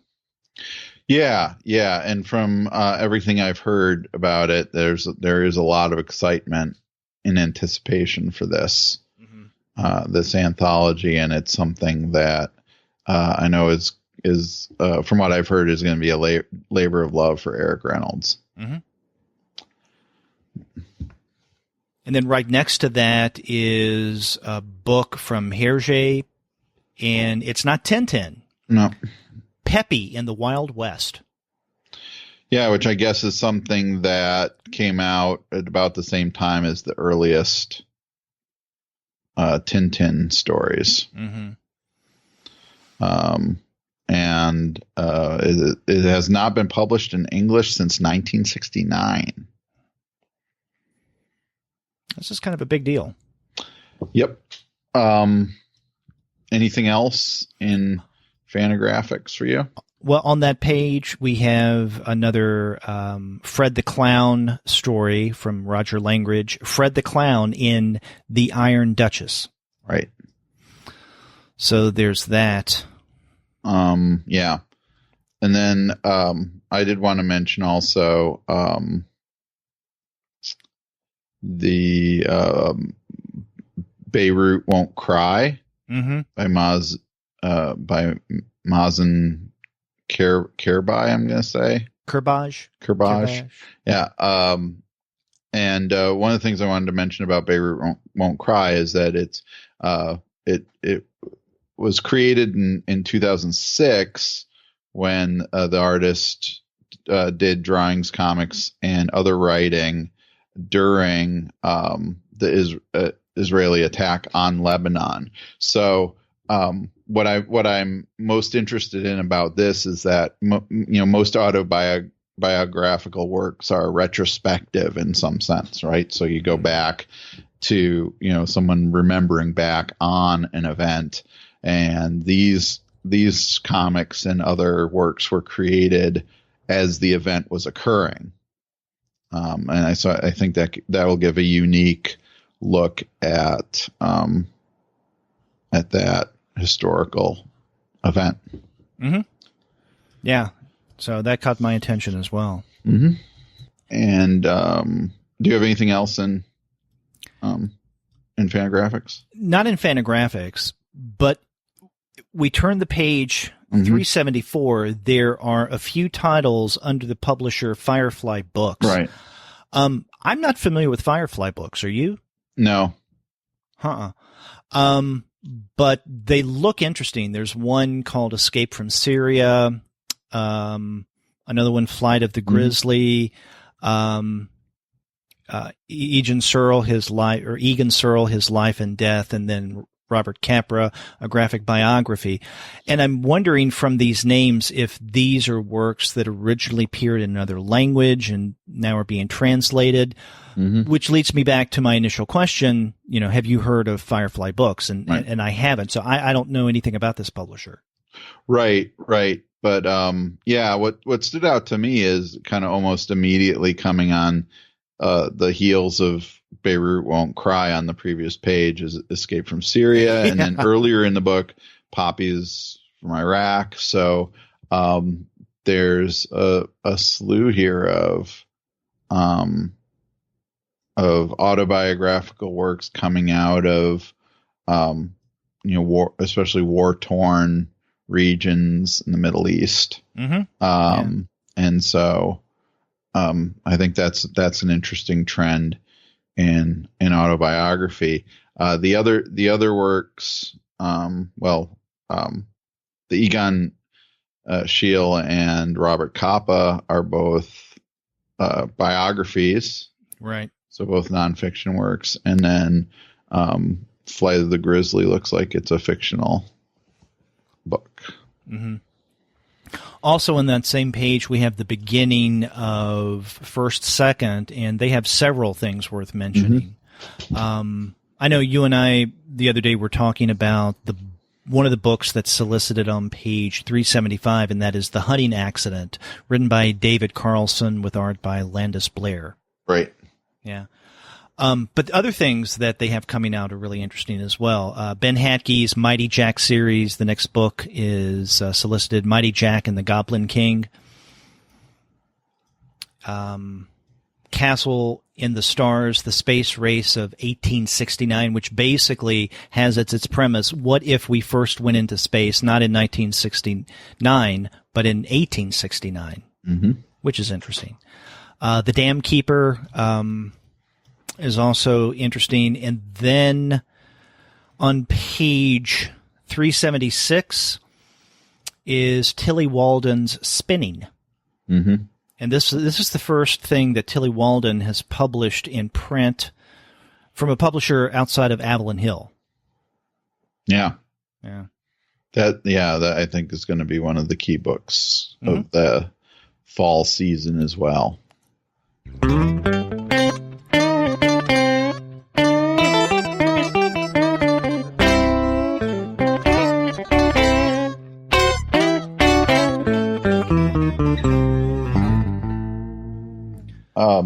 I go to 378. Okay. To Gallery 13. Oh, that's right. Yeah. Which has a new work by the French comics creator Chaboute. Is that how you say? Chaboute. Christophe Chaboute. Yeah. Yeah. And I just got a copy of Alone, which they also put out, right? Yes. And now this is Park Bench. So another one of his works coming from Gallery 13. Yeah, this is the year for Christophe Chaboute, at least in the English-speaking world. Earlier this year, Dark Horse put out his adaptation of Melville's Moby Dick, and in fact, last month Edward and I discussed that as one of the books for the Eurocomic series. We do have plans to discuss Alone, and I found out, I don't know, about a month ago, because I had contacted Gallery 13 about Alone, and they said, oh, and there's another one by Chaboutier that we're going to be putting out, Park Bench. Mm-hmm. So I knew this was coming, and I don't know. This is interesting. It's like the floodgates have opened. Yeah. Well, and I think one of the things we're seeing again in this volume that we've been seeing a lot lately is just a flood of great French comics, Euro comics in general, but French comics in particular, making their way to the U.S. Right. And speaking of French comics, I don't know if you have anything before, but I have one or two things in the humanoid section. Go ahead. This is on 382. The one thing that I'm particularly interested in is Pierre Wazam and Tom Tirabasco's The Retreat. Two friends take off for a weekend getaway to a remote mountain area to reminisce about their third friend, now gone. From mundane conversations to intimate confidences, the two remaining pals remember their departed companion, their unique friendship, and all those things that are often left unsaid, but that remain floating in the silence. A lyrical and touching tale of friendship put to the test amid death, mourning, and nostalgia. And this is going to be released around, I guess, September to coincide with Suicide Prevention Awareness Month. Yeah, and it's also part of a new line of books by from Humanoids of Slice of Life, called their Slice of Life collection, which brings up something we commented on before, how stuff like that didn't seem to be Humanoids' cup of tea. You know, we normally think of Humanoids as doing, you know, the Jodorowsky, you know, hardcore science fiction stuff and things like that, and some horror books. So I'm glad, you know, this is an interesting venture for Humanoids. Yeah, it is. I mean, I've read some more realistically based narratives from Humanoids, but you're right. Most of it is going to be the sci-fi or fantasy stuff. You know, this is one, Pierre Wazam, who writes this. He also did Snow Day, which came out, I think, earlier this year or late last year. And that was one that Edward and I had considered discussing on the Eurocomics series, but we just weren't able to get a copy. But anyway, that's one that I'm looking forward to. Also solicited on that page is something just in time for Halloween Tales. So I guess this is a collection of stories. This is written by Oliver Basquianon and Dennis Pierre Filippi. It says Spooky But Moving Trilogy is a book for both children and adults. And of course, this is part of something I think we mentioned on last month's episode, the Humanoids Kids collection. They're starting to do all age, or at least younger reader-oriented titles, which, again, that's something that Humanoids wasn't known for. Right. Yeah. So something else to look forward to. Yep. Where do you go next? I don't know. Where do you go? On page 396. Okay. Let me go to 389 real quick. Okay.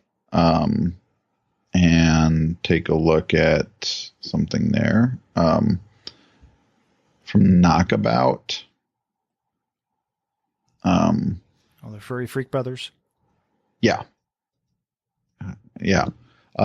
So celebrating the 50th anniversary of the creation of Gilbert Shelton's, or the first appearance of Gilbert Shelton's The Fabulous Furry Freak Brothers, Knockabout is putting out a small collection that contains some of the earliest stuff, and I think some new stuff too. Yeah. So fans of that seminal underground publication, The Fabulous Furry Freak Brothers, can check that out. Mm-hmm. Yeah, and then I go to 396. And then 396, we have the book Lighter Than My Shadow by Katie Green. Like most kids, Katie was a picky eater. She'd sit at the table in silent protest and listen to parental threats of having to eat her dinner for breakfast. But normal behavior can soon turn into something sinister and deadly. This is a story of struggle, recovery, and a trip into the dark heart of anorexia. It's an exposure of those who prey on the weak and an inspiration to anyone who believes in the power of human will to endure toward happiness. Mm-hmm. So yet another graphic memoir we're seeing right in here, and this is from Lion Forge.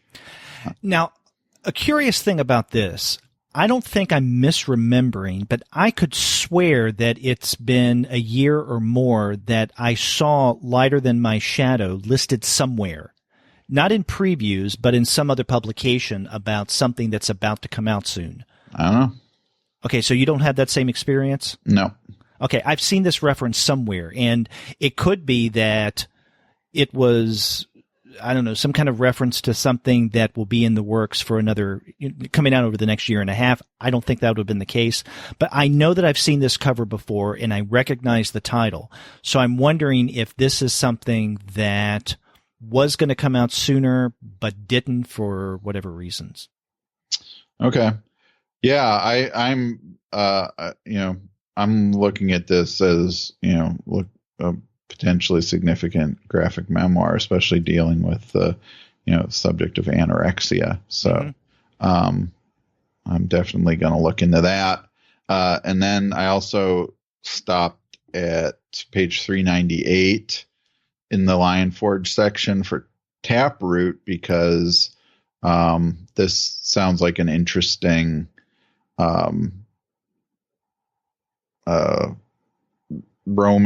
romantic story. Taproot, the story about a gardener and a ghost. But it's also described here as a sweet queer love story that will appeal to romantics and fans of yaoi manga. So, written and drawn by Kizzy Young. And we get some preview pages too, and it looks interesting. I like the art, and that story has a neat hook to it. Yeah, it does. And in fact, I had noted this as something that I was interested in possibly discussing on the show. Yeah. And then I went to 401, and also again in Lion Forge, which seems to be having a lot more to talk about than we normally talk about with Lion Forge, though it's a relatively new publisher. Flavia Biondi's Generations. Again, another queer story. So I think that Lion Forge is really establishing itself as a publisher that is putting out works by and about marginalized communities or members of those communities. And so Generations looks like it's going to be an interesting contribution. And it's also, again, an original graphic novel. Right. And I know that another thing that Lion Forge is doing, and I've learned this through Edward because of his inroads with translators, is they're starting to also come out with translations. And so I'm wondering which of these we've been seeing solicited over the past few months are actually translations that we may not know of, translations from the solicits that we're reading in previews. Go ahead. I go next to 406. Yeah, go ahead. And this is in the NBM section, The Pride of the Decent Man by T.J. Kirsch. And so this looks like another one of these reality-based narratives that is worth checking out. It says, in a sleepy New England town, Andrew Peters is born into an abusive family. As he grows older, he seems to be on the right track, using writing as an outlet, but his best friend Whitey is always pulling him in the opposite direction. Andrew eventually lands himself in prison, and shortly thereafter learn he has a daughter. The shock resolves him to a path of redemption and an attempt to live his life as a decent man. Thus, the title. Yep. Yeah, I like TJ Kirsch's art, so I'm curious to see that as well. Mm-hmm. Where do you go after that? To Oni. Okay. On page 408, a new series from Oni called Made Men by written by Paul Tobin and drawn by Arjuna Sini. And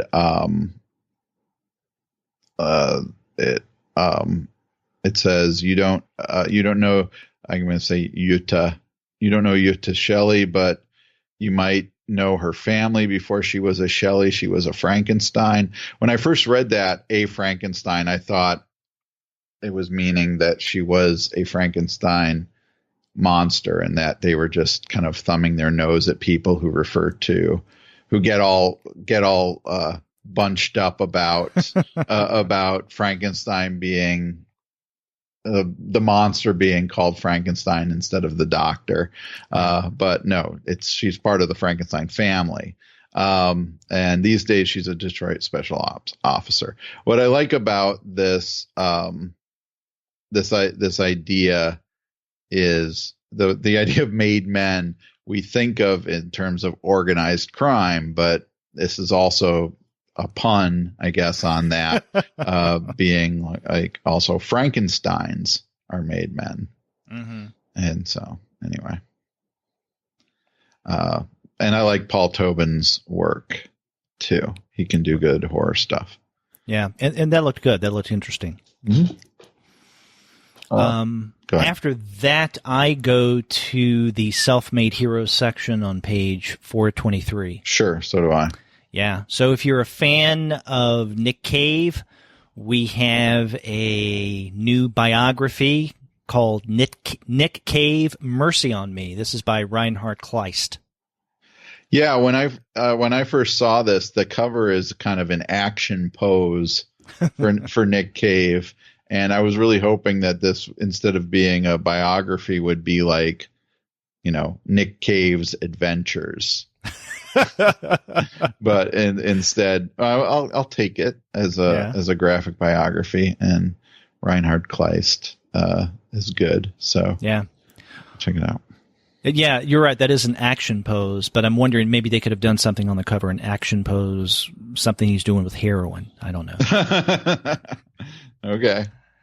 What else? Where do you go next? After that, on page 426 under Seven Stories Press, there's something called At War with War by Seymour. How do you pronounce his last name? Schwast. Schwast, yes.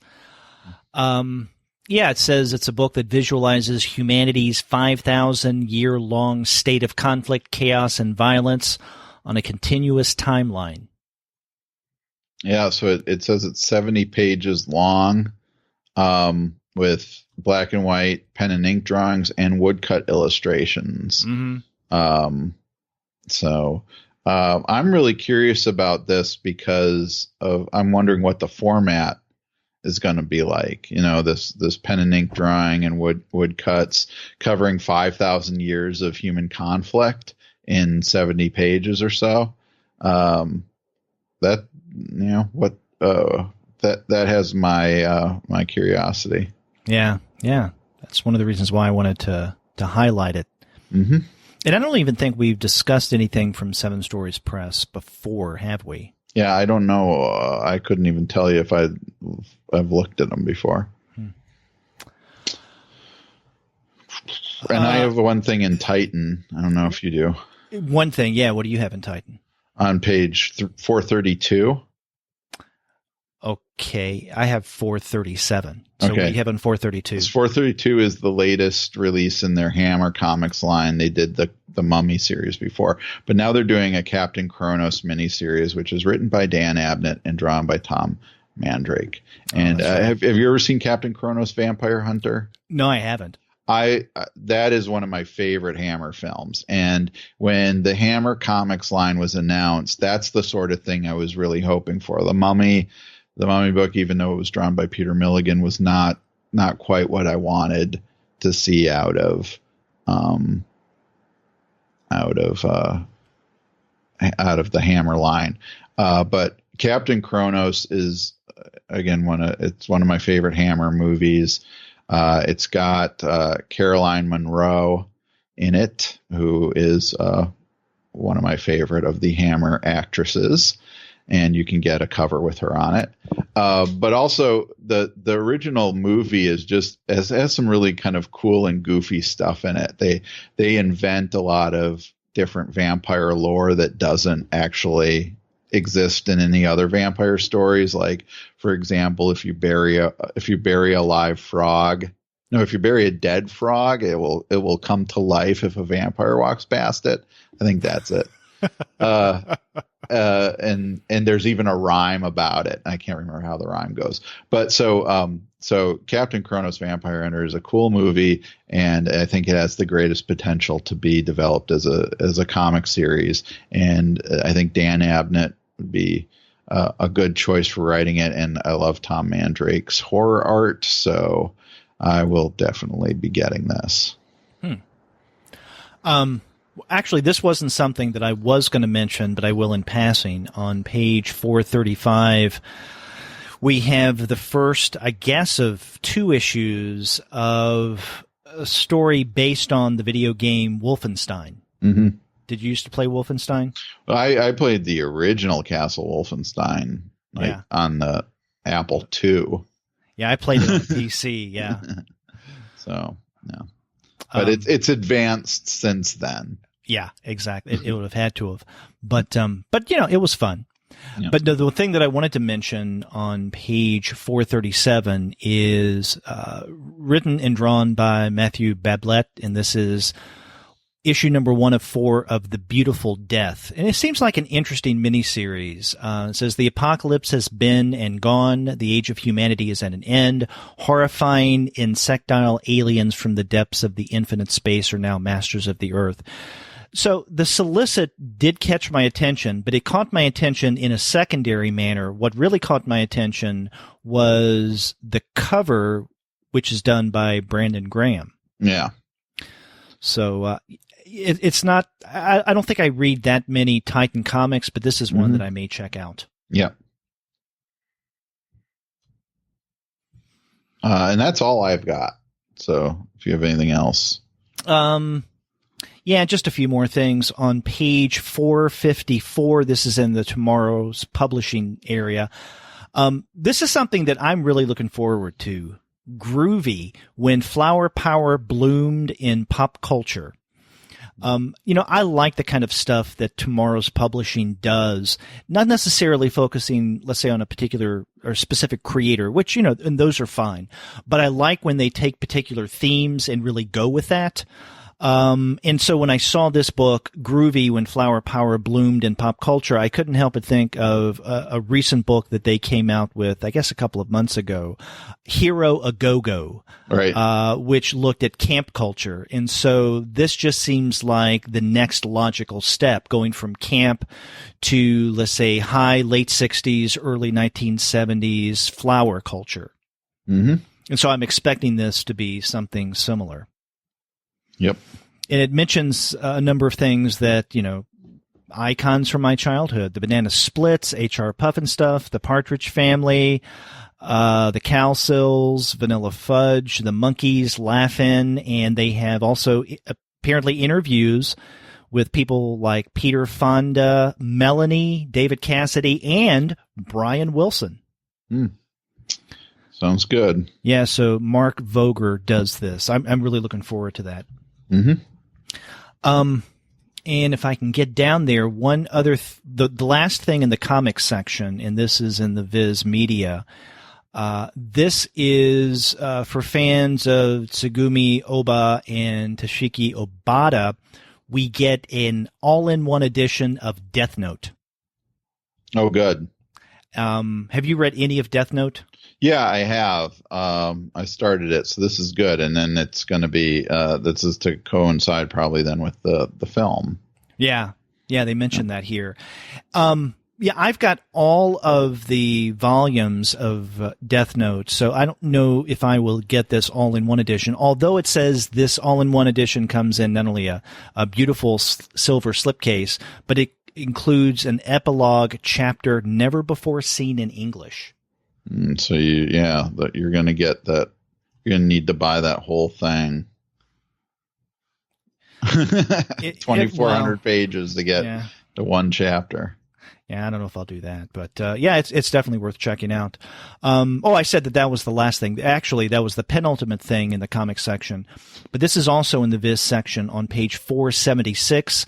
This is a new series, or at least new for English speakers, from Takeko Shimura, who also did Wandering Sun. This is Sweet Blue Flowers, the first volume.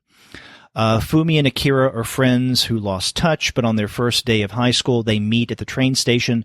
Fumi is glad Akira is back in her life. Even in kindergarten, Akira knew how to stand up for herself, and she was always willing to stand up for Fumi too. But Fumi's first love recently got married, and Fumi is grappling with a broken heart and the fact that her sweetheart was another woman. Can Akira's open heart help dispel the gloom Fumi has been caught up in? Okay.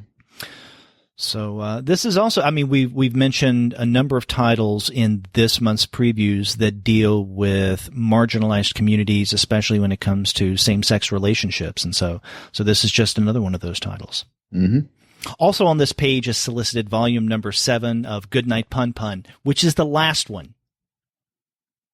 Oh, so that series is over with number 7. Yes, and I cannot recommend enough Goodnight Punpun. Good. Well, that makes it containable. I'm definitely going to get into it now. Yeah. It's a weird series. Yeah. But fun.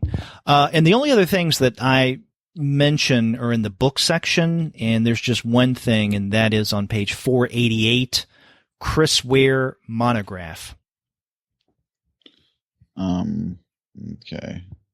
Yeah, that's interesting that it's here in this part. In the book section and not in the comic section? Yeah.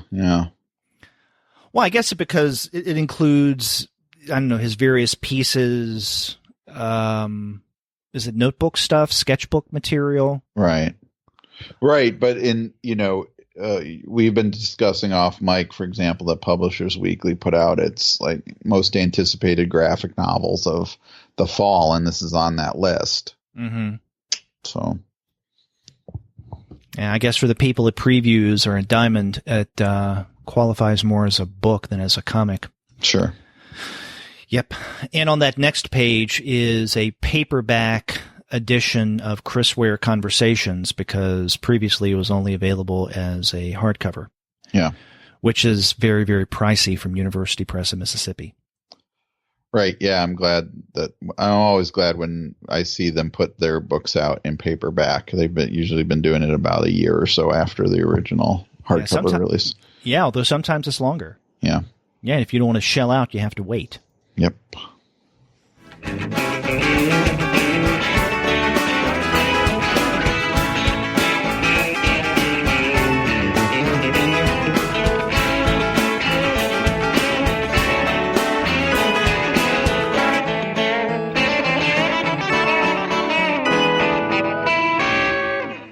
And that's all I have. Okay, I'm done too. So, yes, we wrapped up the July previews catalog. There's a lot of stuff, as there always is. Yeah, a lot of stuff this time. Yep. And as Andy mentioned at the top of the episode, you can find all of these titles at great discounts and many at incredible discounts at the website of our sponsor, which is Discount Comic Book Service. Go to dcbservice.com, and there, every single month, you will find incredible discounts on a variety of titles. That's dcbservice.com. And after you do get your titles there, get in touch with us and let us know what you're going to be reading. If you go to our website, comicsalternative.com, you'll find that you can leave us a voice message online via SpeakPipe. Or you can call us the old-fashioned way by picking up the phone and dialing 4153-COMICS. That's 415-326-6427. That's right. Or you can get a hold of us by email. We are 2guys@comicsalternative.com, and you can also get a hold of us individually. I'm Andy at comicsalternative.com. And I'm Derek at comicsalternative.com. You can also check out our Twitter feed, which is @2guyswithphds. That's right, but you can find us elsewhere on social media, such as on Facebook, Tumblr, Instagram, Google+, Goodreads, Pinterest, and YouTube. You can subscribe to the podcast through iTunes. You can stream us on Stitcher. You can also find us on TuneIn, on Spotify, on iHeartRadio, and on Google Play Music. But you can find every single one of our podcast episodes, as well as the reviews and comics-related commentary that we post on our blog, simply by going to our website, which is comicsalternative.com. That's right. All the ways to get a hold of us and let us know how we're doing and find out what we're doing. That's right. And we'll be back next week with more reviews. Until then, I'm Derek. And I'm Andy. See ya.